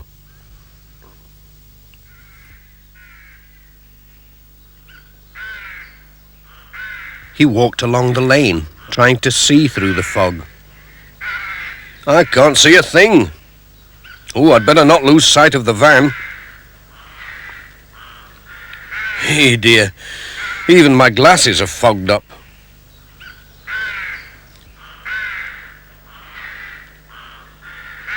Then he saw someone standing in the field. Why is he so still? It must be Ted Glenn out after rabbits. He'll know the way. I'll pop over with his letter and ask him. Pat walked up very quietly so as not to disturb the rabbits and touched Ted on the shoulder.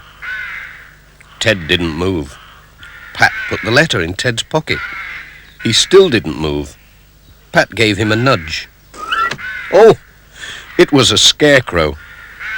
Pat did feel silly. He was glad no one saw him. Sorry, Scarecrow. The letter isn't for you. And I don't suppose you can tell me the way in this fog. Goodbye.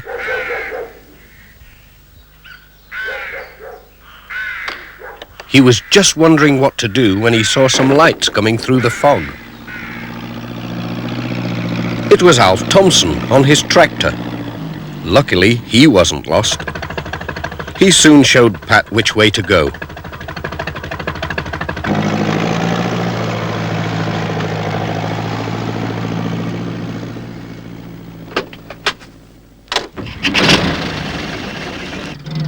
Pat was on his way again.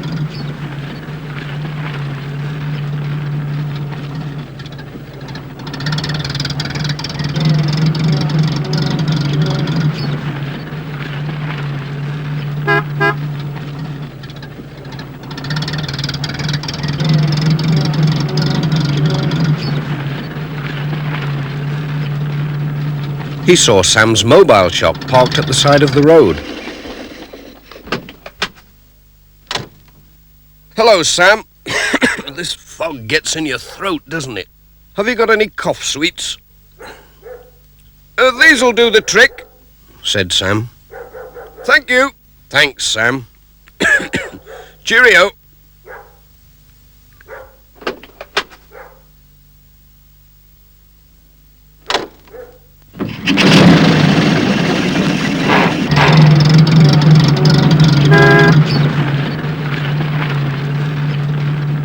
The next stop was at the church.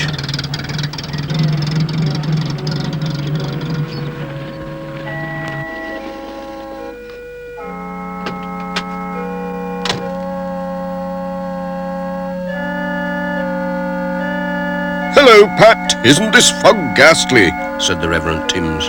Don't know how you found your way. What a day for choir practice. But I expect Miss Hubbard will come.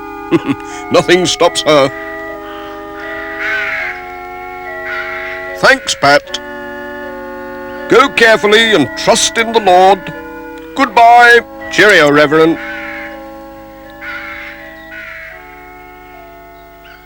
When Pat got back to his van, he saw that Jess had gone.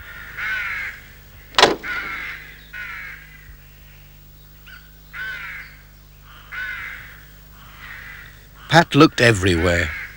Where could that cat be? Perhaps he'd gone looking for rabbits. Pat set out to seek Jess. He called and called. Jess! Jess, where are you? Jess! Come on, Jess. Hippus, puss, puss, puss! Jess! Jess! Puss, puss, puss, puss, puss! Jess! Come on, Jess! Oh!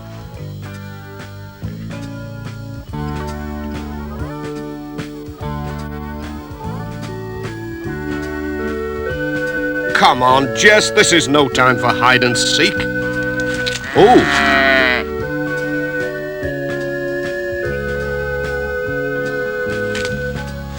Puss, puss, puss, puss, puss! Oh, dear, dear, dear.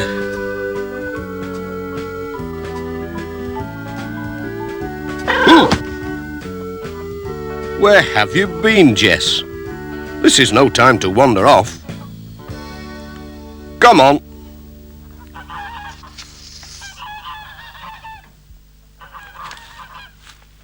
Pat was lost again. Now you've done it, Jess.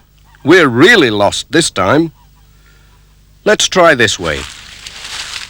He couldn't even find the road, let alone his van.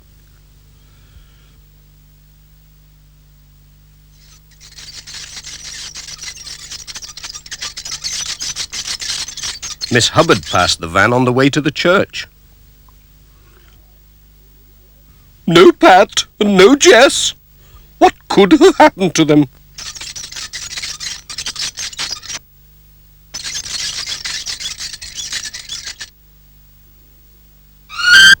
Hello, Vicar. Have you seen Pat? His van's in the road, but there's no sign of him or his cat. Oh, dear. Pat called quite some time ago. They must be lost in the fog. I know what we must do, said Miss Hubbard. We must ring the bells to guide them back to the church. Come along, Reverend. Pull.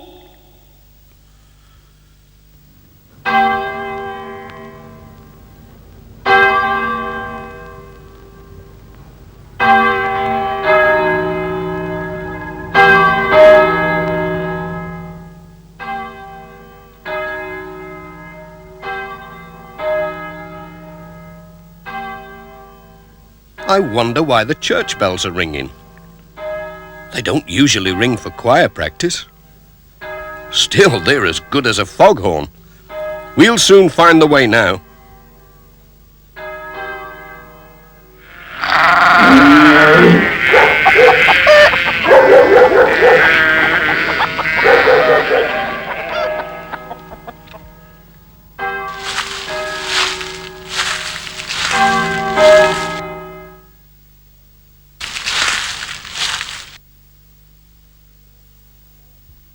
There's Pat now.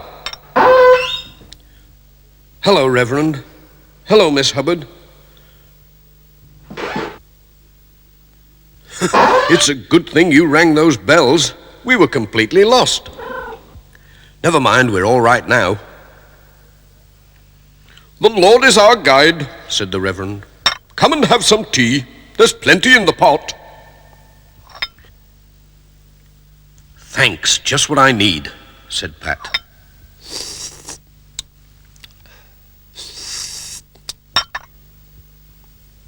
There was some milk for Jess. Look, said Miss Hubbard. It's much lighter outside. The sun was shining and a breeze had blown the fog away. Ah, that's much better, said Pat. Now I can get on with my letters. Come on, Jess.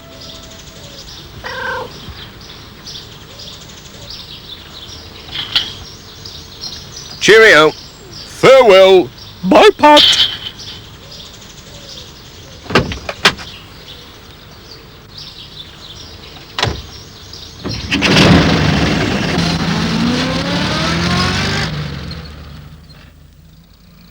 It was lovely driving along in the sunshine without getting lost. Look, Jess, that scarecrow's still waiting for a letter.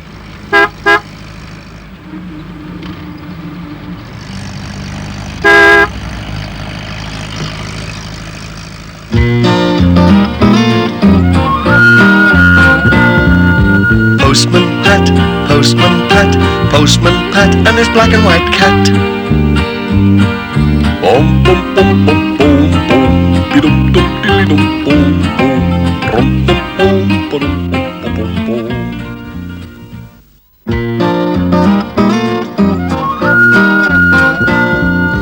Postman Pat, Postman Pat, Postman Pat, and his black and white cat. Early in the morning, just as day is dawning, he picks up all the post bags in his van. Postman Pat, Postman Pat, Postman Pat, and his black and white cat. All the birds are singing, and the day is just beginning. Pat feels he's a really happy man. Everybody knows his bright red van. All his friends will smile as he waves to greet them. Maybe you can never be sure there'll be knock, ring, letters through your door. Postman Pat, Postman Pat, Postman Pat, and his black and white cat. All the birds are singing, and the day is just beginning. Pat feels he's a really happy man. Pat feels he's a really happy man. Pat feels he's a really happy man. There was deep snow in Greendale. Peter Fogg was busy clearing the roads. Nobody could get about until he had shifted the snow. Postman Pat, and Sam Waldron, and Miss Hubbard followed in Peter's tracks.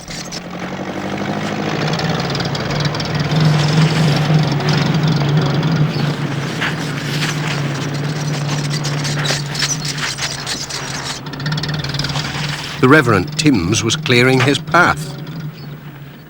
He waved to Pat as he slowly went by.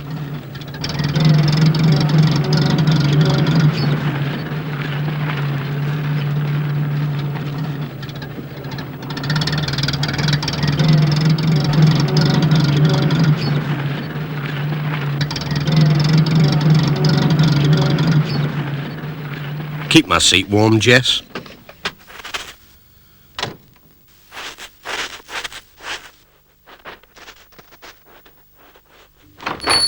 Morning, Mrs. Goggins.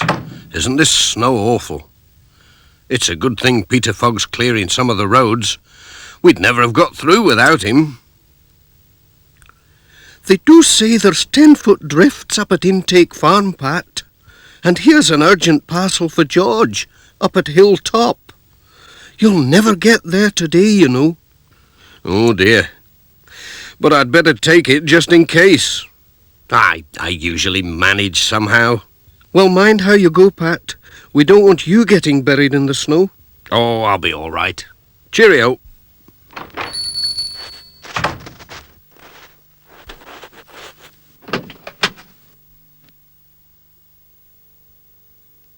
We can always dig ourselves out, can't we, Jess, if we get stuck? Pat was on his way. He had to drive carefully along the slippery roads.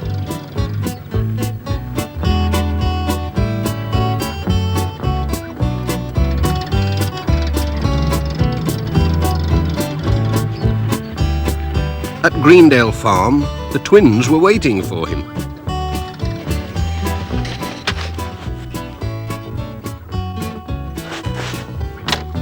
Oh! Who threw that? You little monkeys. Two can play at that game.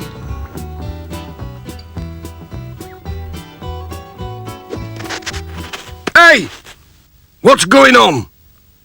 Oh dear. Sorry, Mr. Thompson. I didn't know you were here. I was aiming at the twins. That's all right, Pat. It's only a bit of fun. You're just in time, 'cause the road's blocked and the snowplow's stuck in a big drift. We've come to dig it out. You could give us a hand. OK, I can't get on with my round anyway till the road's clear. I'll just give Mrs. Pottage her letters first. The snow's bad this year, Mrs. Pottage. Well, the twins are enjoying it. Yes, so I've discovered. Bye, Pat.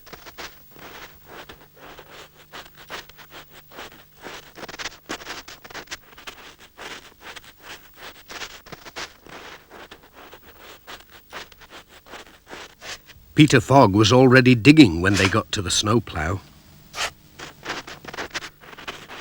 Here we are, Ted. This is the spot. Whoops. Don't worry, Peter. We'll have you out in no time. Thank goodness for that. Phew, it's warm work, I can tell you. Come on, lads, put your backs into it.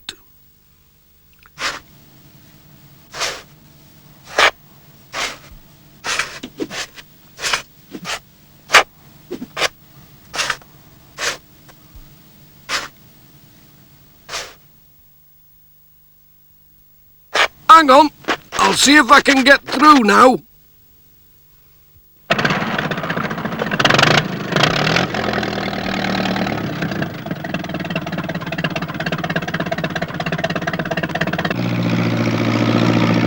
He took a run at the snowdrift.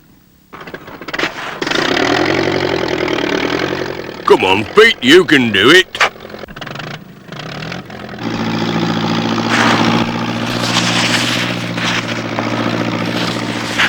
He was through. The twins had been busy.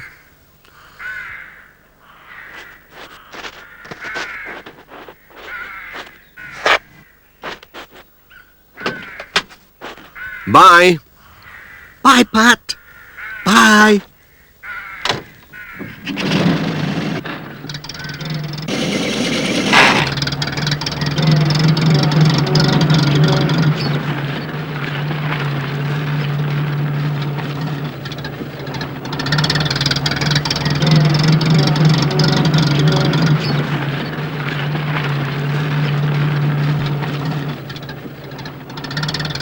Pat stopped at the vicarage with a letter for the Reverend Timms.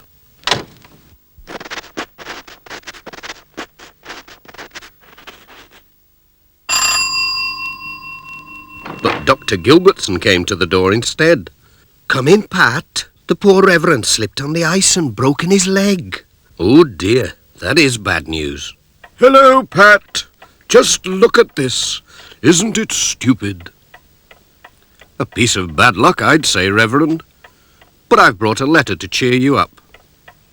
Ah, yes, from Cousin Sylvia. That'll make good reading. Oh, but what about the parish magazine? I was going to take it round today.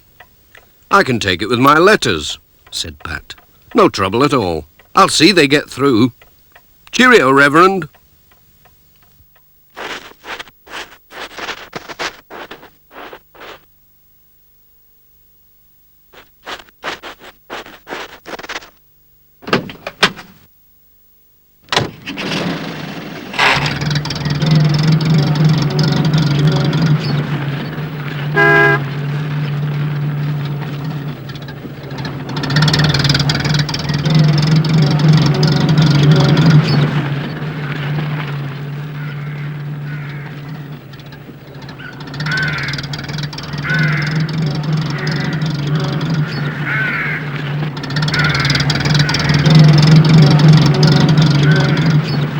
Thompson ground, Dorothy Thompson was out collecting the eggs.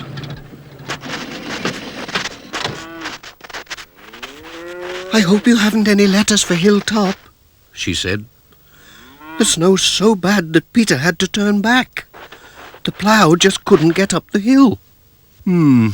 I've got a parcel for George marked urgent. What can I do? Perhaps I could walk it. I've got a better idea. We can use the old farm sledge. I've got to take some food up for the sheep. Well, it's a long time since I was on a sledge. But it looks like the only way of getting the parcel there.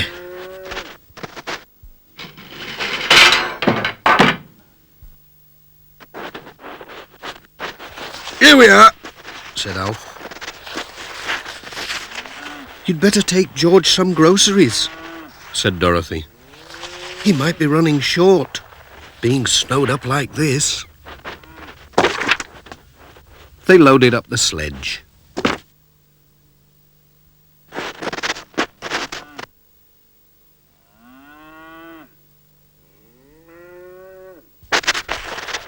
Off they went.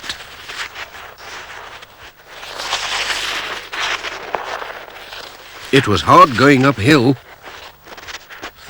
but lovely downhill.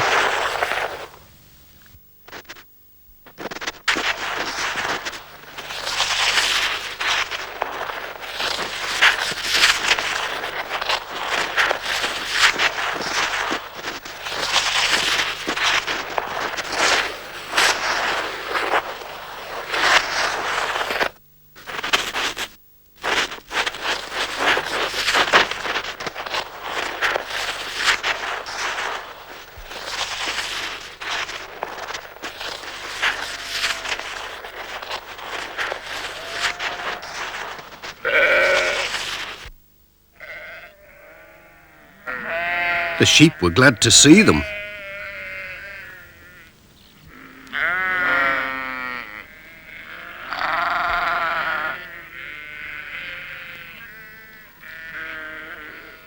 Just look at that drift. George's house was nearly buried.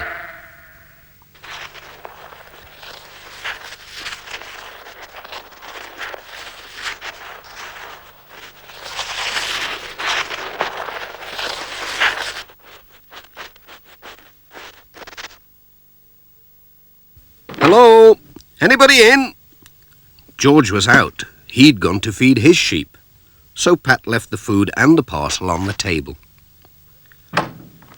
We'll have a fast ride downhill, said Alf. Give us a push. Hold on, here we go.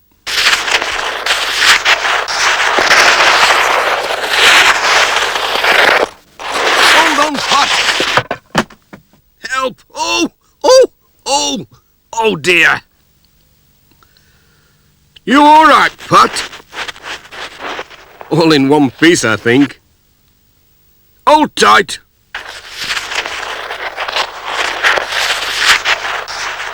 Hey! Mind that tree. Whoa! Ho, ho, ho, ho. Whoop. Hey!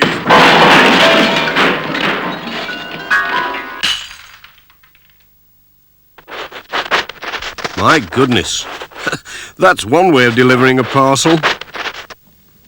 We'll need a hot drink after that, said Alf. Here we are, all ready for you. Jess was glad he'd stayed by the warm fire. Thanks, Mrs. Thompson. Just what I need.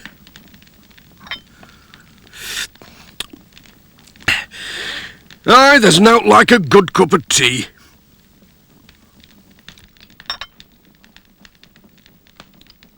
Thanks for the ride.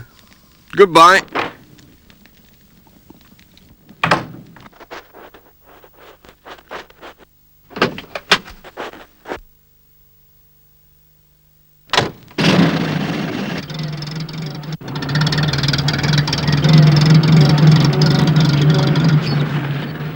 The rest of Pat's round was in the valley, and the roads had been cleared and gritted by now.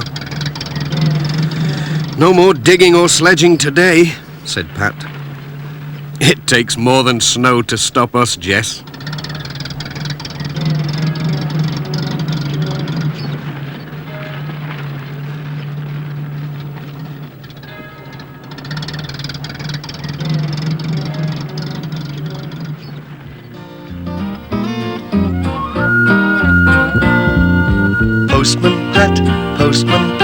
Postman Pat, and his black and white cat. Bom bom bom bom bom bom, bidum dum dilly dum bom bom, brum bum bom bum bum bum bum.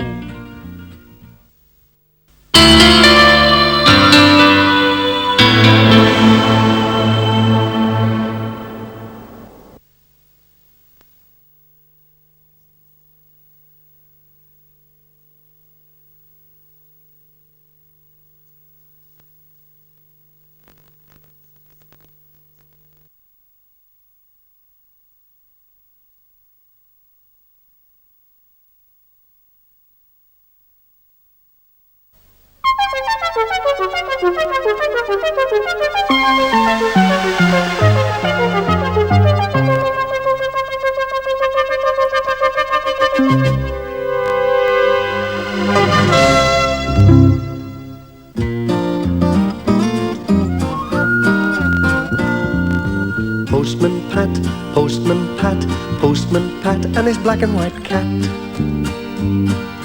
Early in the morning, just as day is dawning, he picks up all the post bags in his van.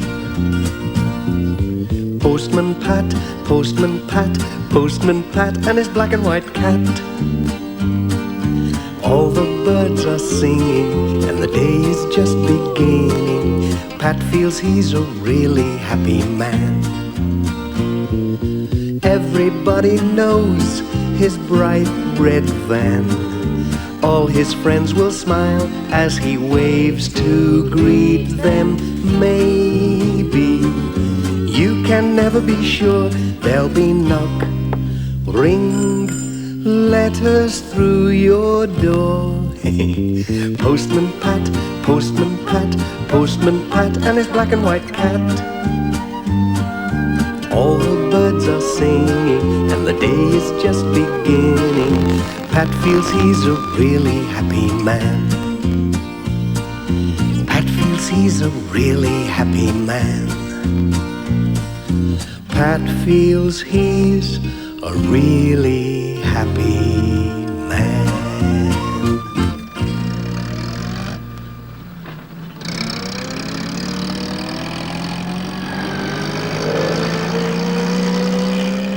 It was another hot day in Greendale, a very hot day. Everything was drying up. It's a real scorcher today, said Pat to Jess as they drove along. Phew, I'm thirsty already.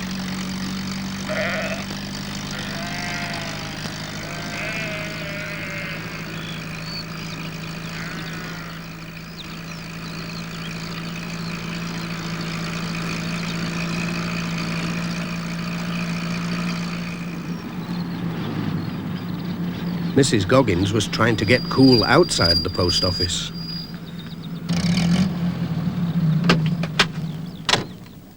Morning, Pat. Isn't it hot? And we're going to be without water today. I know, said Pat. The lake's really low. They're going to turn the water off this morning. Whatever will we do? But they can't turn off the lemonade. Here, have a drink, Pat, before you go. Ah, just what I need.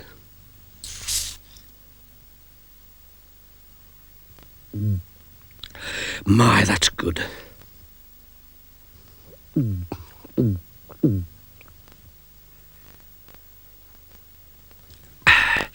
That's much better. Thank you.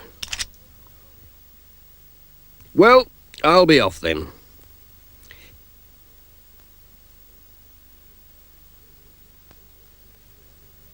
Hey, don't forget Granny Dryden's parcel.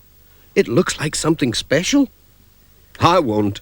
And thanks for the drink. Cheerio.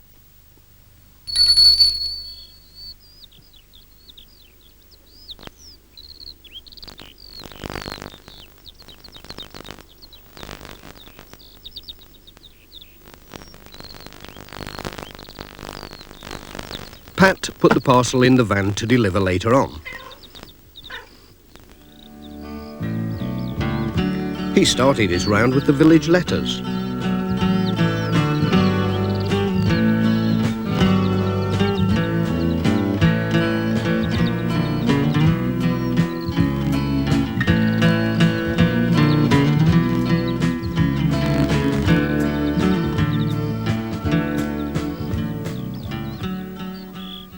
He met Granny Dryden out shopping and told her about the water being cut off. Well, it's a pity the old pump's not working, she said. There were plenty of dry times in my young days, and do you know it never dried up, not once.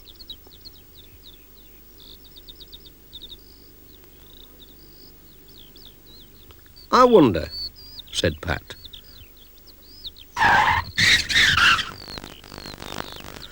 I wonder if Ted Glen could mend it. I must ask him. He can fix just about anything.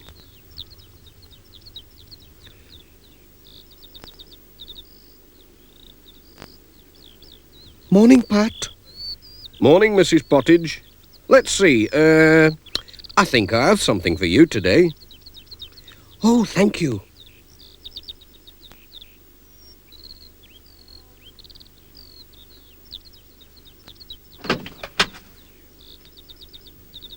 Right, Jess. That's the village done. Now for the farms.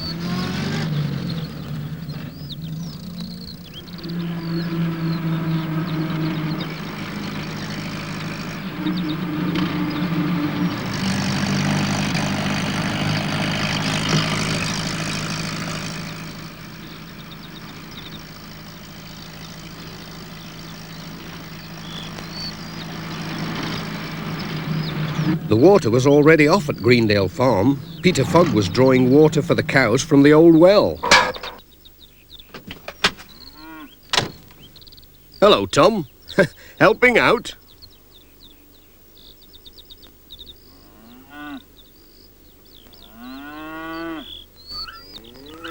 Hello, Pat. Warm work, this. Still got water in the old well. Let's have a look. Oh, whoops. Oh, now you've done it. I wonder if I can fish it out with this hook. Ah, got it. It'll be nice and cool anyway. At least I didn't drop this down the well. It's for you. Oh, thanks. Could you drop this can of water off at George Lancaster's place? There'll be no water up there. Sure, we'll be going past there, won't we, Jess?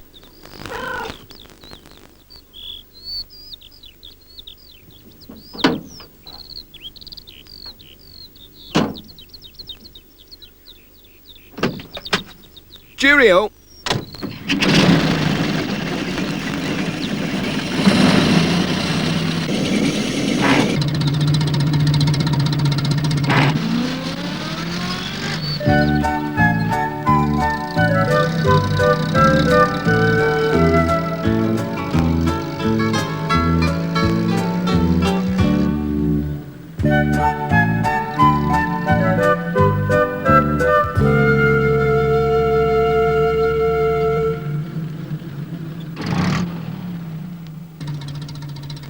Hello, Pat.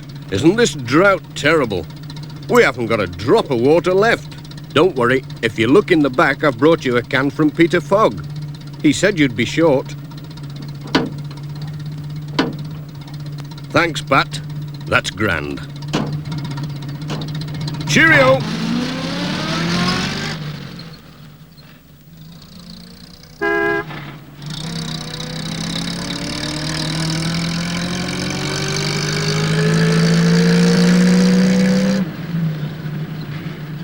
Pat remembered to call at Ted Glen's workshop to ask if he could mend the old village pump. Hello, Ted? Anyone at home? Ah, there you are. Pat asked him about the pump. What, that old pump in the village? Well, I don't know. It's worth a try. I'll get me tools. Leave it with me. Bum, bum, bum, bum. Bum bum bum bum. Dee dee dee dee dee dee dee. Bum bum bum bum bum. Mrs. Thompson was enjoying a cup of tea.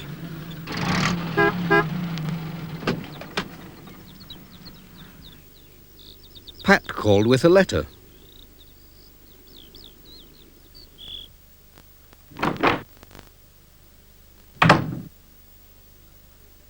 Hello, Mrs. Thompson. How are you getting on? Are you out of water like everyone else? Oh, no. Our spring's still flowing. Ah, very nice too. I wonder how Ted's getting on.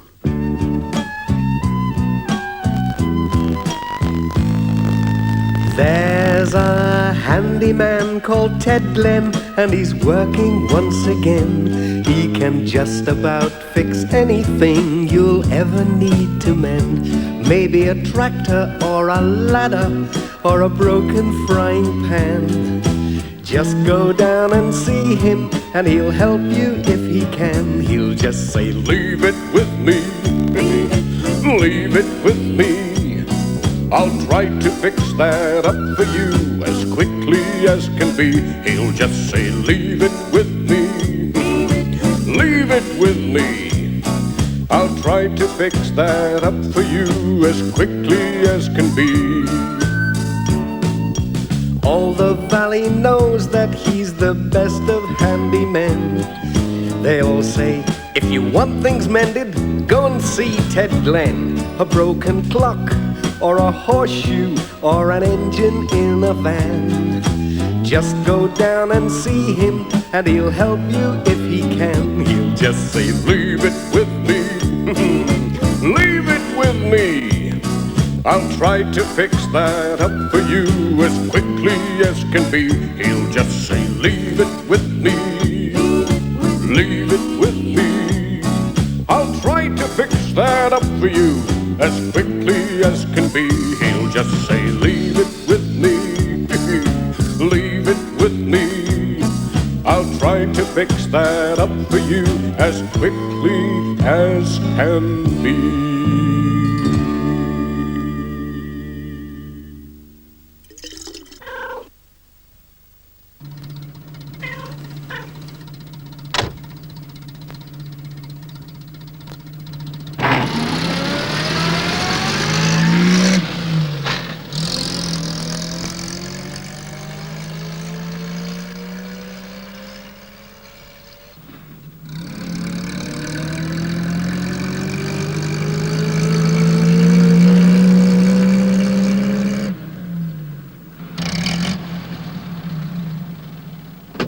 Granny Dryden was watching out for Pat.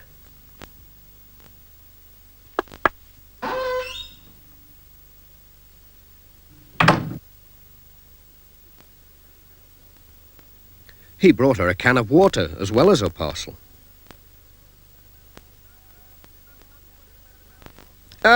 Remember what you said about the old pump?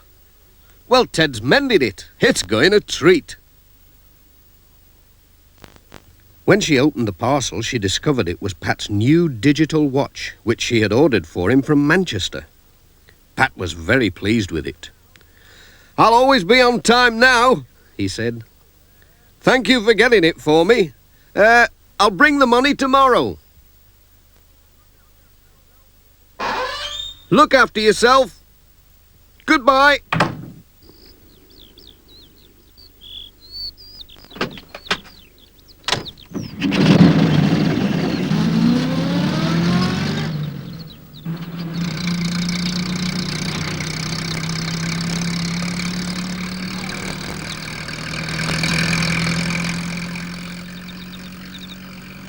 Pat had kept a can of water for himself, too.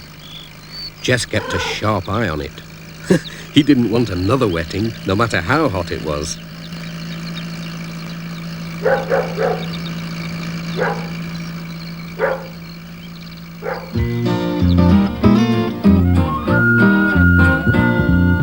Postman Pat, Postman Pat, Postman Pat, and his black and white cat.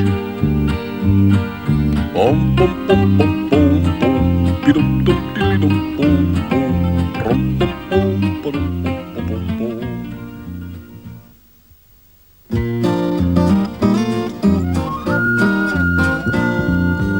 Postman Pat, Postman Pat, Postman Pat, and his black and white cat. Early in the morning, just as day is dawning, he picks up all the post bags in his van. Postman Pat, Postman Pat, Postman Pat, and his black and white cat. All the birds are singing, and the day is just beginning. Pat feels he's a really happy man. Everybody knows his bright red van. All his friends will smile as he waves to greet them. Maybe you can never be sure. There'll be knock, ring, letters through your door. Postman Pat, Postman Pat, Postman Pat, and his black and white cat. All the birds are singing, and the day is just beginning. Pat feels he's a really happy man. Pat feels he's a really happy man. Pat feels he's a really happy man. It was a windy day in Greendale. Hang on, Jess. It's a difficult job driving in this wind. Help! I can't see.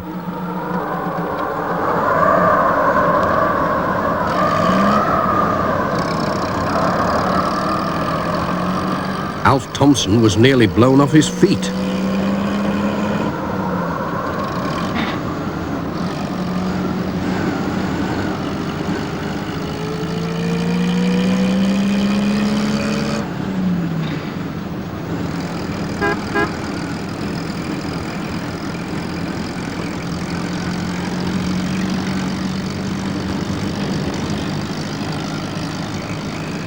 Look out!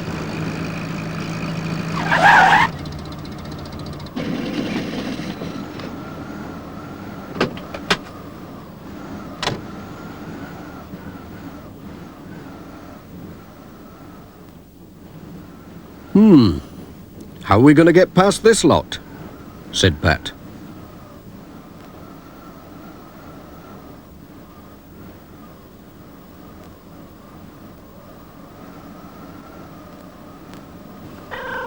Oh, hello, Jess. Hello, Pat. It was Peter Fogg on the other side. Hey, this wretched wind, he said. Blowing trees down all over the place. Don't worry, Pat. I'll soon shift it. I'll nip down the forestry place and borrow their machine.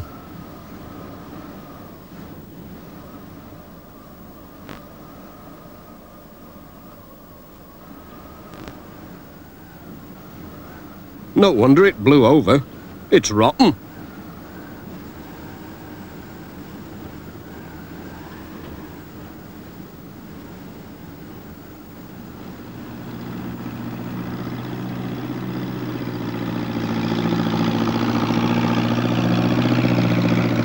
Peter was soon back with the log lifter and a power saw. Now then, we'll soon cut our way through.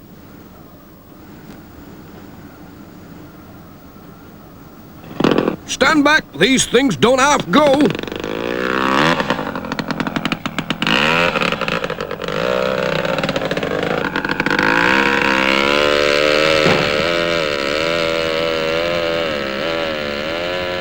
I'll just get these branches out of the way, Peter.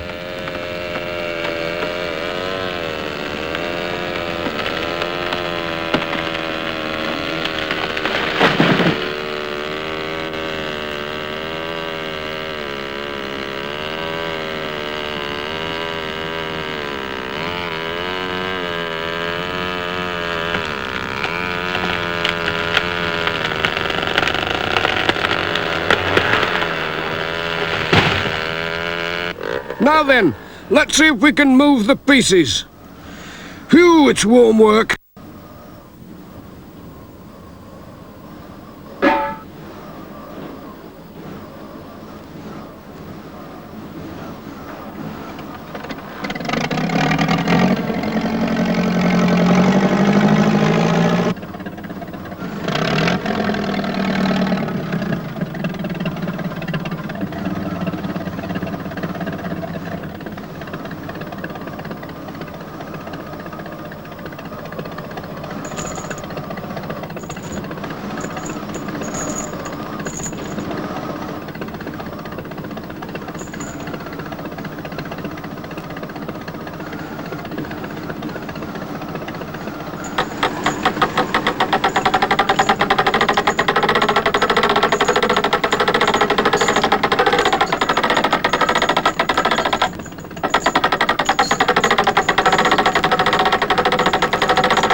Should be able to get through there, said Pat. Then went for his van. But it had gone. Oh! Where could it be?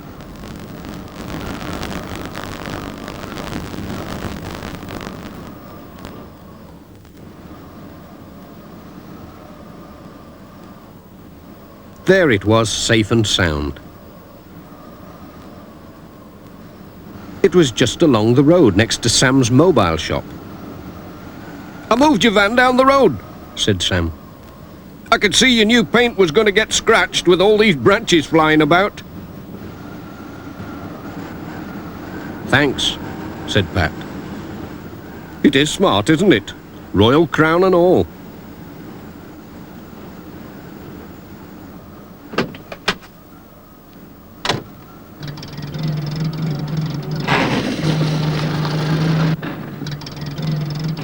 "Cheerio, Sam. Cheerio!"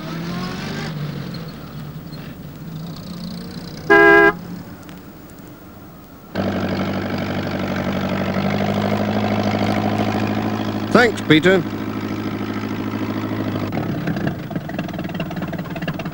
"Cheerio!"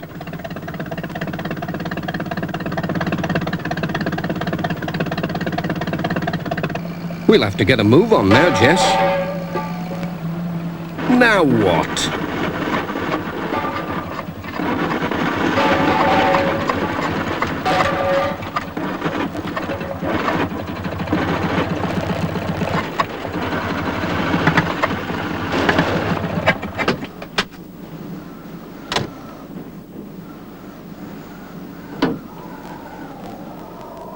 Ouch!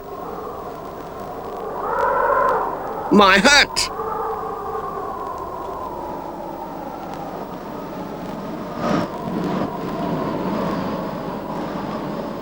Come here.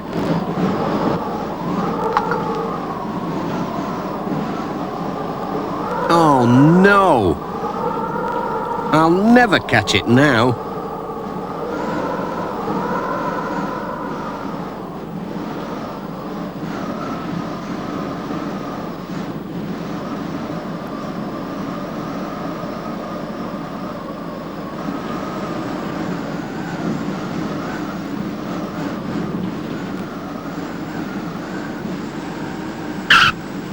It's that cable again. I'll soon fix that.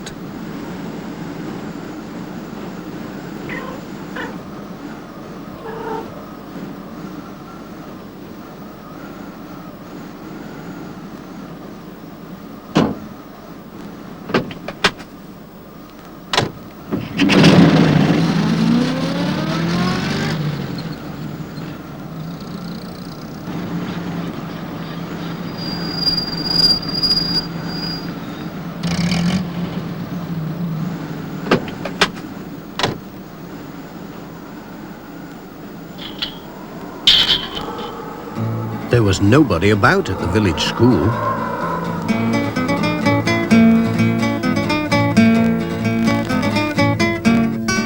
Have they all been blown away? The children were out enjoying the wind.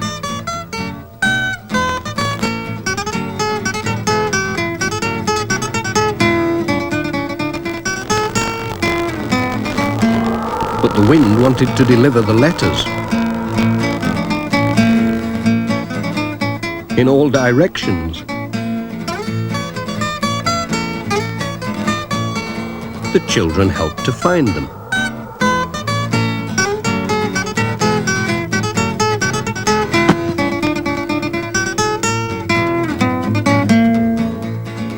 One letter was stuck in a tree.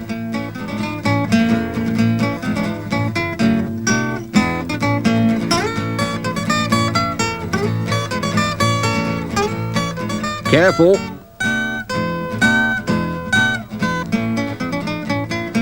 It would be an airmail letter. What a day. Hold them tightly.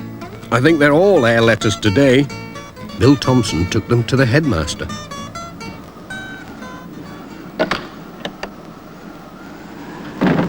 And Pat waved goodbye.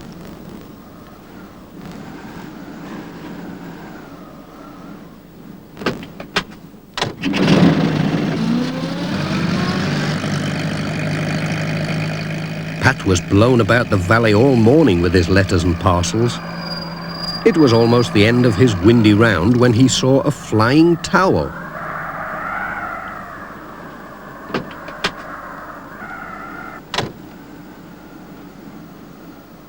It was one of Granny Dryden's. He went to help her catch her washing. "Oh, Pat," she said, "this wind's terrible." "You are a dear. I'd never have caught it all by myself. Look, there's more over there."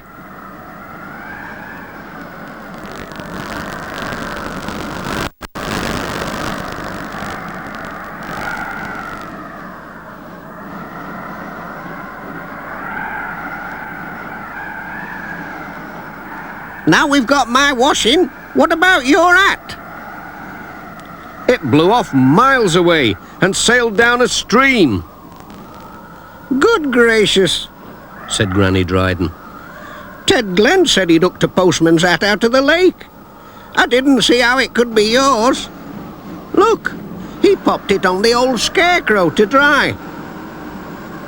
It looks like mine. It is mine.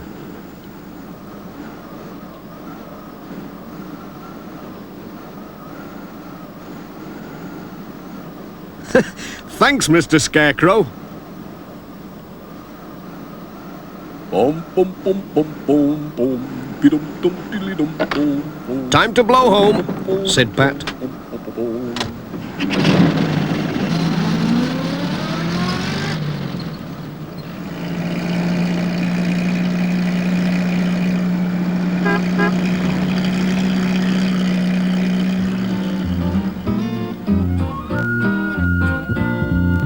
Postman Pat, Postman Pat, Postman Pat and his black and white cat. Bum bum bum bum bum bum. Bidum dum diddly dum bum bum. Brum bum bum badum bum bum bum.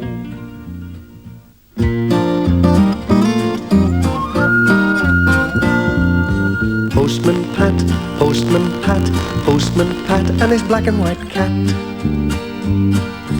Early in the morning, just as day is dawning, he picks up all the post bags in his van. Postman Pat, Postman Pat, Postman Pat and his black and white cat. All the birds are singing and the day is just beginning. Pat feels he's a really happy man. Everybody knows his bright red van. All his friends will smile as he waves to greet them. Maybe you can never be sure. There'll be knock, ring, letters through your door. Postman Pat, Postman Pat, Postman Pat and his black and white cat. All the birds are singing and the day is just beginning. Pat feels he's a really happy man. Pat feels he's a really happy man. Pat feels he's a really happy man. One morning, Miss Hubbard, who was always up bright and early, was surprised to see Pat's van still outside his house. Goodness me, Pat should be away by now. I wonder what's wrong. Pat, are you there? Pat! Pat! Coo-eep! You! Pat, it's late! Ah, there you are. Still in bed, Pat? What about the post? Oh dear, is it that late? I must have overslept. Wretched alarm clock. Morning, Pat. Must go or I'll be late as well. Pat rushed out without any breakfast. I'd better get my skates on. They'll all wonder where I've got to. Oh, no! My hat! Come on, Jess. Don't just sit there. Oh! What are you playing at, Jess? Do you think you're Postman Jess or something? Come on, let's get moving. What a start to the day. That alarm clock couldn't have gone off. We're over an hour late already.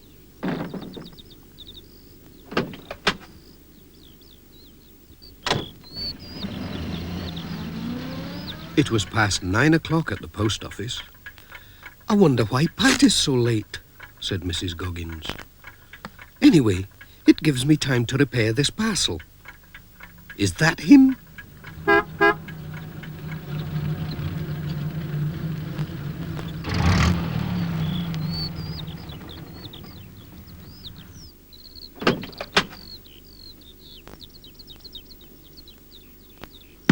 Oh! It's not my day today, is it?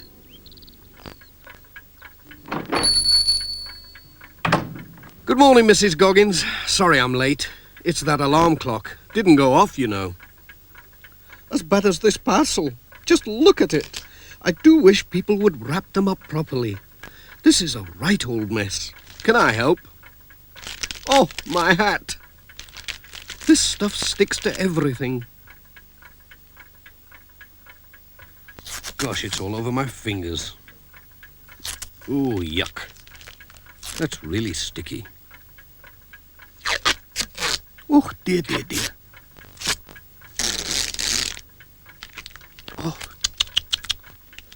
Oh, dear. You're as bad as me today, all thumbs. There you are. I think it will hold. It's just one of those days, said Pat. Thank you. Wish me luck. I need it today.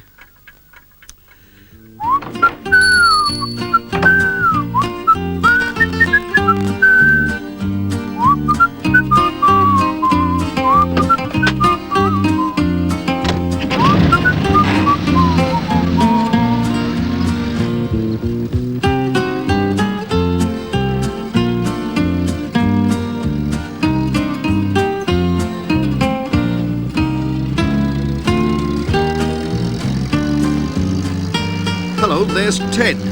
That messy parcel is for him. We'll give it to him before it falls to bits.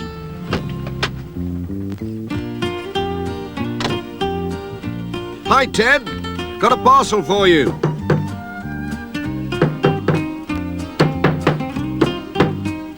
Ted! Oh, hello, Pat. Is that my parcel? It'll be those spare parts I ordered. Whoops! Oh, no! Dozens of nuts and bolts, cogs and screws rolled away into the grass. Oh, dear. I'll never find them all. Not in this long grass. Hold on, I'll give you a hand. That's one bit, but what about all the others? Bill Thompson had just set out from home on his way to the village when he saw Pat and Ted searching for something in the grass. Have you lost something? He said. Yes, a lot of nuts and bolts. I've got just the thing for that at home. I'll go and get it. I'll be back in a minute. We'll still be here, said Ted. What's he on about? Said Pat. Search me. Is this one of them? No, looks like a rusty nail. Like this. Rubbish. We're getting nowhere. I know. Look, the lad's back already. And he's got a magnet with him. Hope it's a good one or it won't be much use. Have you found much? Said Bill. Well, no, not yet. This is really powerful. Picks up anything metal. You have a try. Oh, thanks. It started to pick up all the metal bits from the grass, as well as Pat's glasses. Over here, said Ted. I hope they're all there, said Pat. I'll count 'em, said Ted. Thanks, Pat.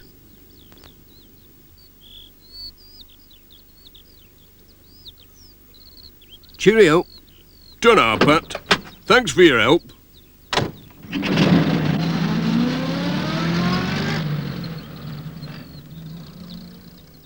Here's another bit. Thanks, Bill. That magnet came in handy. What a day, said Pat to Jess. We'll never get through at this rate. His next stop was Thompson Ground. Alf was busy mending the barn wall.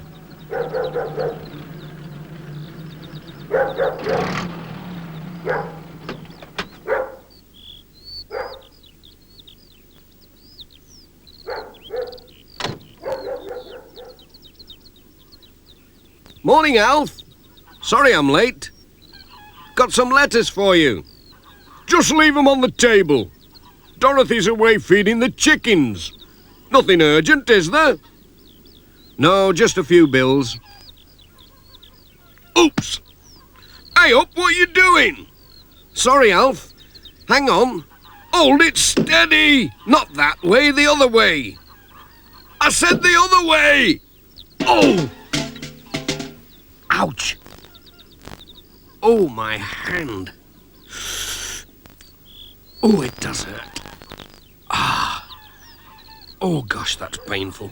You all right, Pat? Oh, dear. Well, don't move. I'll go and get something for it.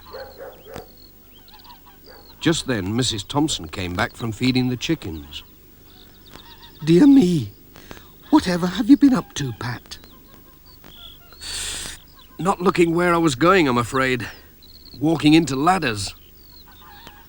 You mustn't make it a habit. Now hold still and I'll bind it up for you. But you won't be able to drive today, you know. You'll have to rest it. Thanks, but what about all my letters? Said Pat.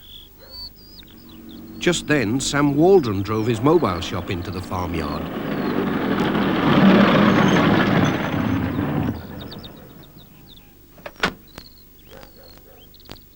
He noticed Pat's bandaged hand. Hello, what happened to you?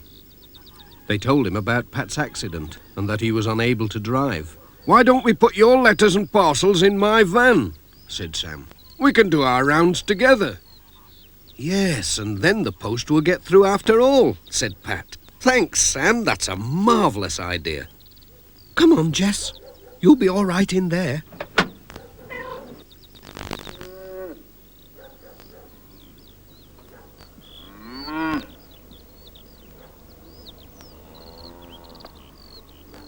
Thanks, Alf. That's the lot now.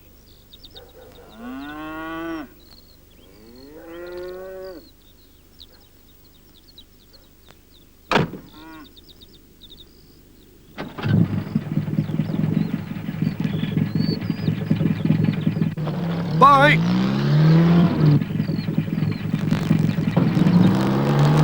We'd better get Dr. Gilbertson to take a look at that wrist, said Sam. It was their first stop anyway.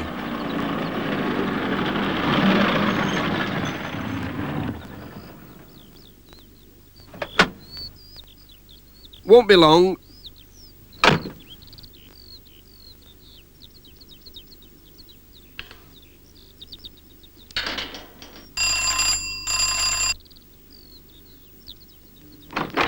Hello, Pat.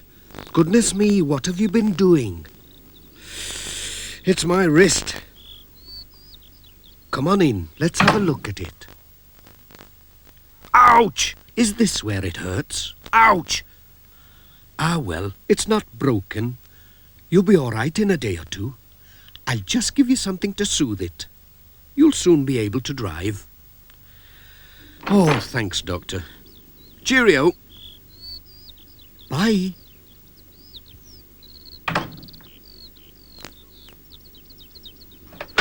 No need to worry. Nothing broken.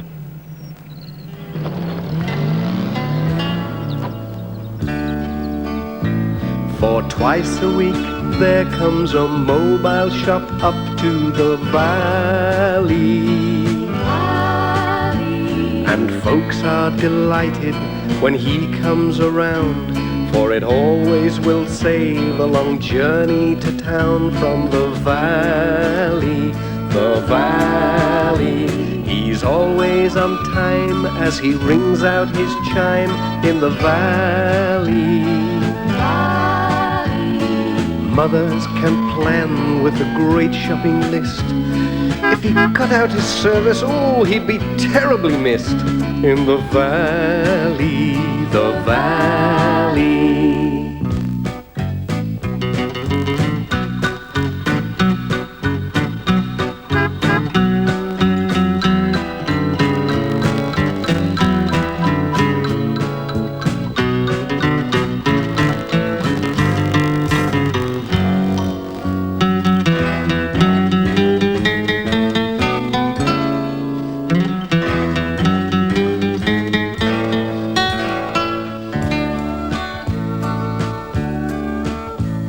Sam Waldron knows what the people will want in the valley.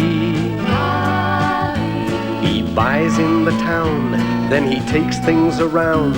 All his customers know that he won't let them down in the valley, the valley.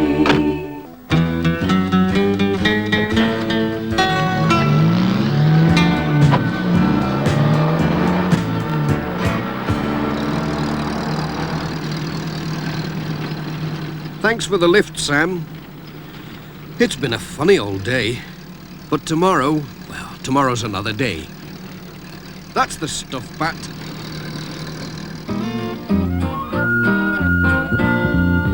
Postman Pat, Postman Pat, Postman Pat, and his black and white cat. Bum bum bum bum bum bum, be-dum dum dilly dum bum bum, rum bum bum ba-dum bum bum bum bum.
Postman Pat, Postman Pat, Postman Pat, and his black and white cat.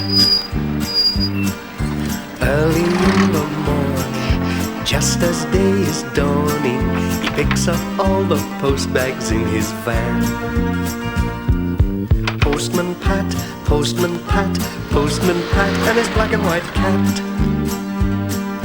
All the birds are singing, and the day is just beginning.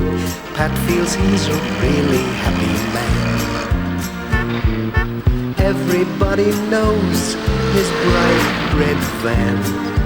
All his friends will smile as he waves to greet them. Maybe you can never be sure. There'll be knock, ring, letters through your door. Postman Pat, Postman Pat, Postman Pat, and his black and white cat. All the birds are singing, and the day is just beginning. Pat feels he's a really happy man. Pat feels he's a really happy man. Pat feels he's a really happy man.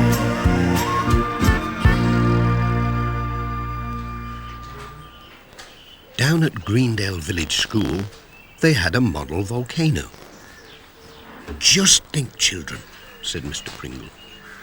of all that rock going bubble, bubble, whoosh under the ground. You'd get your feet hot, said Lucy. No, you wouldn't, said Bill Thompson.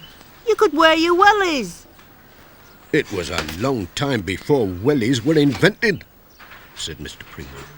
The volcanoes made our lovely Greendale Hills long before there were any people, never mind wellies. Great holes in the ground, with rock oozing out like toffee. Did you say toffee? Said Tom. I like toffee.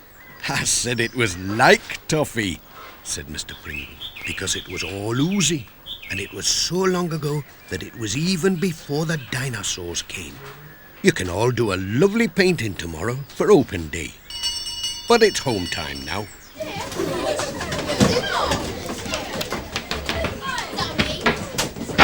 Pat was waiting at the gate for Julian. Hello there. Hi, Dad. Time to go home. Come on, Dad, I'm hungry. Bye, Pat. Bye, Pat. Bye, Pat. Bye. The next morning, it seemed very quiet in the village.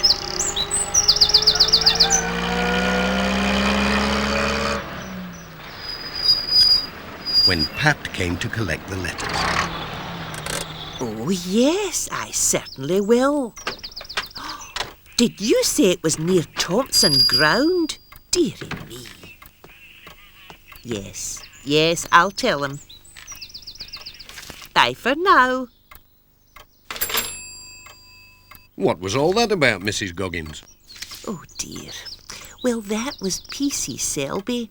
It seems that there's a great gaping hole in the middle of the road near Thompson Ground. He says it's big enough to swallow a cow. Oh, I know what that means. Road closed, diversions, cones and bollards all over the place. How does he think I'm going to get through with all these letters and parcels? Talking about holes in the ground, Julian was on about volcanoes and earthquakes last night. Nay, Pat, it's only a hole in the road. Oh, we'll manage somehow. Bye for now. Bye, Pat. I wonder if dinosaurs would get letters. And what did dinosaur cats look like? I bet they ate some huge fish, eh, Jess?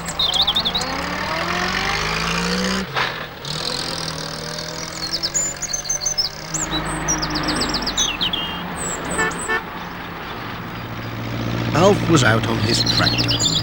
Pat stopped for a chat. What do you reckon to this hole in the road, Alf? What hole? I've seen nought. I've been ploughing since early morning. There's a great hole just outside your farm. P.C. Selby's shut the road off. Oh dear, Said Alf. how am I going to get home? I'd best be off. Bye, Pat. Bye.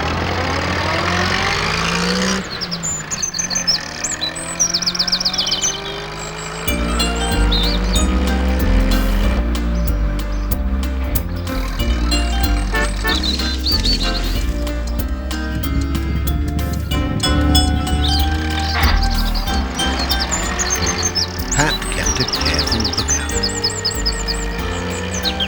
just in case there were any new holes that no one knew about.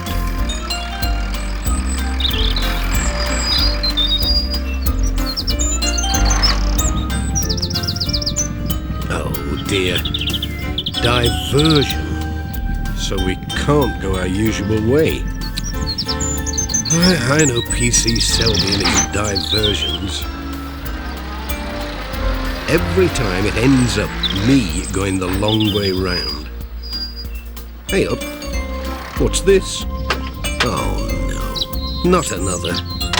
And it's going back the other way.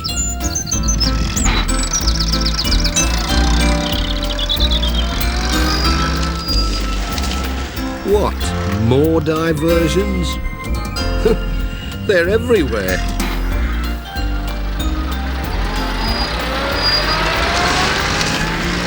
Here we go again. Oh, this is awful. I'm getting dizzy going right and then left, then right again. I should go straight home. Maybe if I went left. But I can't. I could go right here.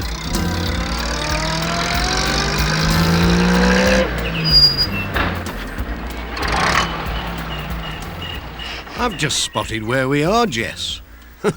We're back where we started. Then Alf came chugging along. Don't follow me, said Pat. I'm lost.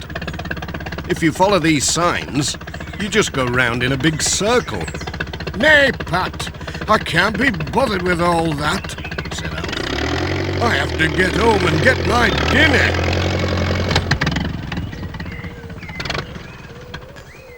Let's shift this clutter out of the way.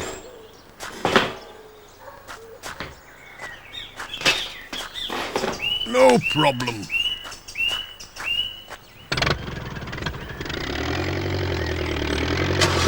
Pat followed.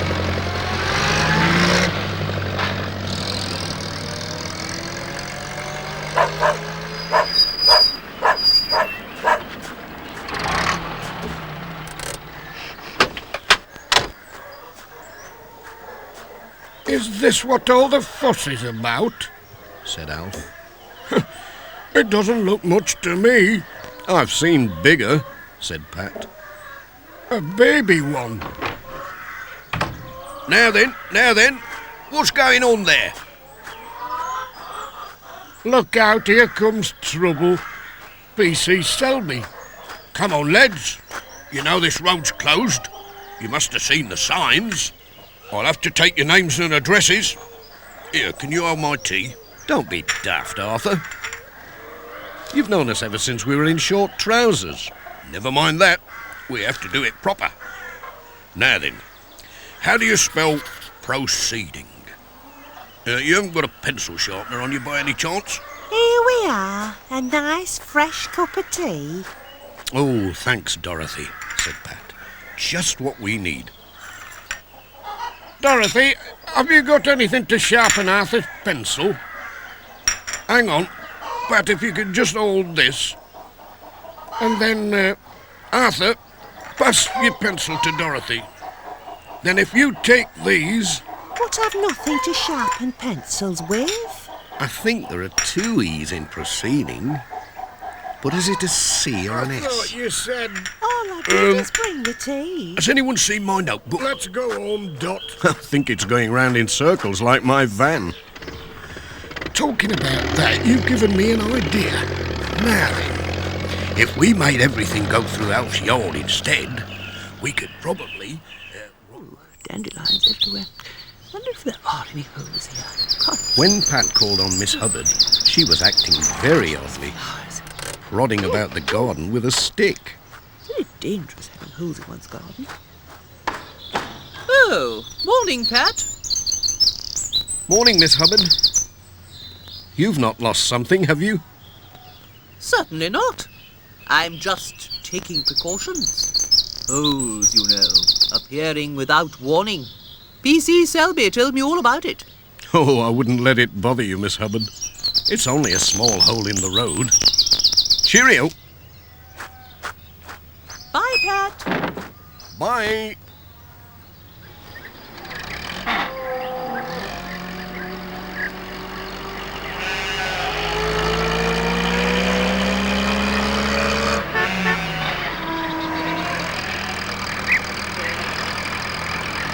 Pat called on Ted Glenn. Hello, Pat. Hello there. There was a parcel for him. Sorry I'm a bit late today, said Pat. It's this blooming hole in the road. I've had to go all round Greendale to get here. Don't worry. Leave it to me. I'll have that hole filled in no time. A bag of cement, a bit of gravel and some tar. That'll sort it out. All leftovers from a job in Pencaster. I knew it'd come in handy one day. Champion, said Pat. Ta-da, Pat. Cheerio. Pat was on his way.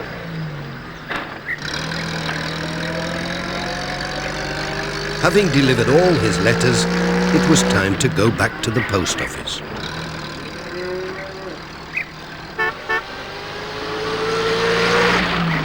But he stopped at Thompson Ground to see how things were going. There was a whole new set of signs leading into a field and through Alf's yard, where Ted's lorry was parked. It's like town centre here, said Alf. My poor hens. That's if you can find them, poor things. They'll not lay for a fortnight. Here comes another. Oh, it's Sam. Good morning. See what I mean, Pat? It's terrible. You'll be all right, said Pat, as soon as Ted gets that hole filled in. Come on, slowly as you go. Careful now. Tea up, called Dorothy from the kitchen door. And fresh biscuits, straight from the oven. Just what I need, said Ted. We'll have a sup while that tar sets. Are you coming for your tea, Arthur? Mind the tar, will you? Help! Help! Here, don't let... Come back! Help! But something seemed to be keeping P.C. Selby. Help! Come back! Help! Did somebody shout help?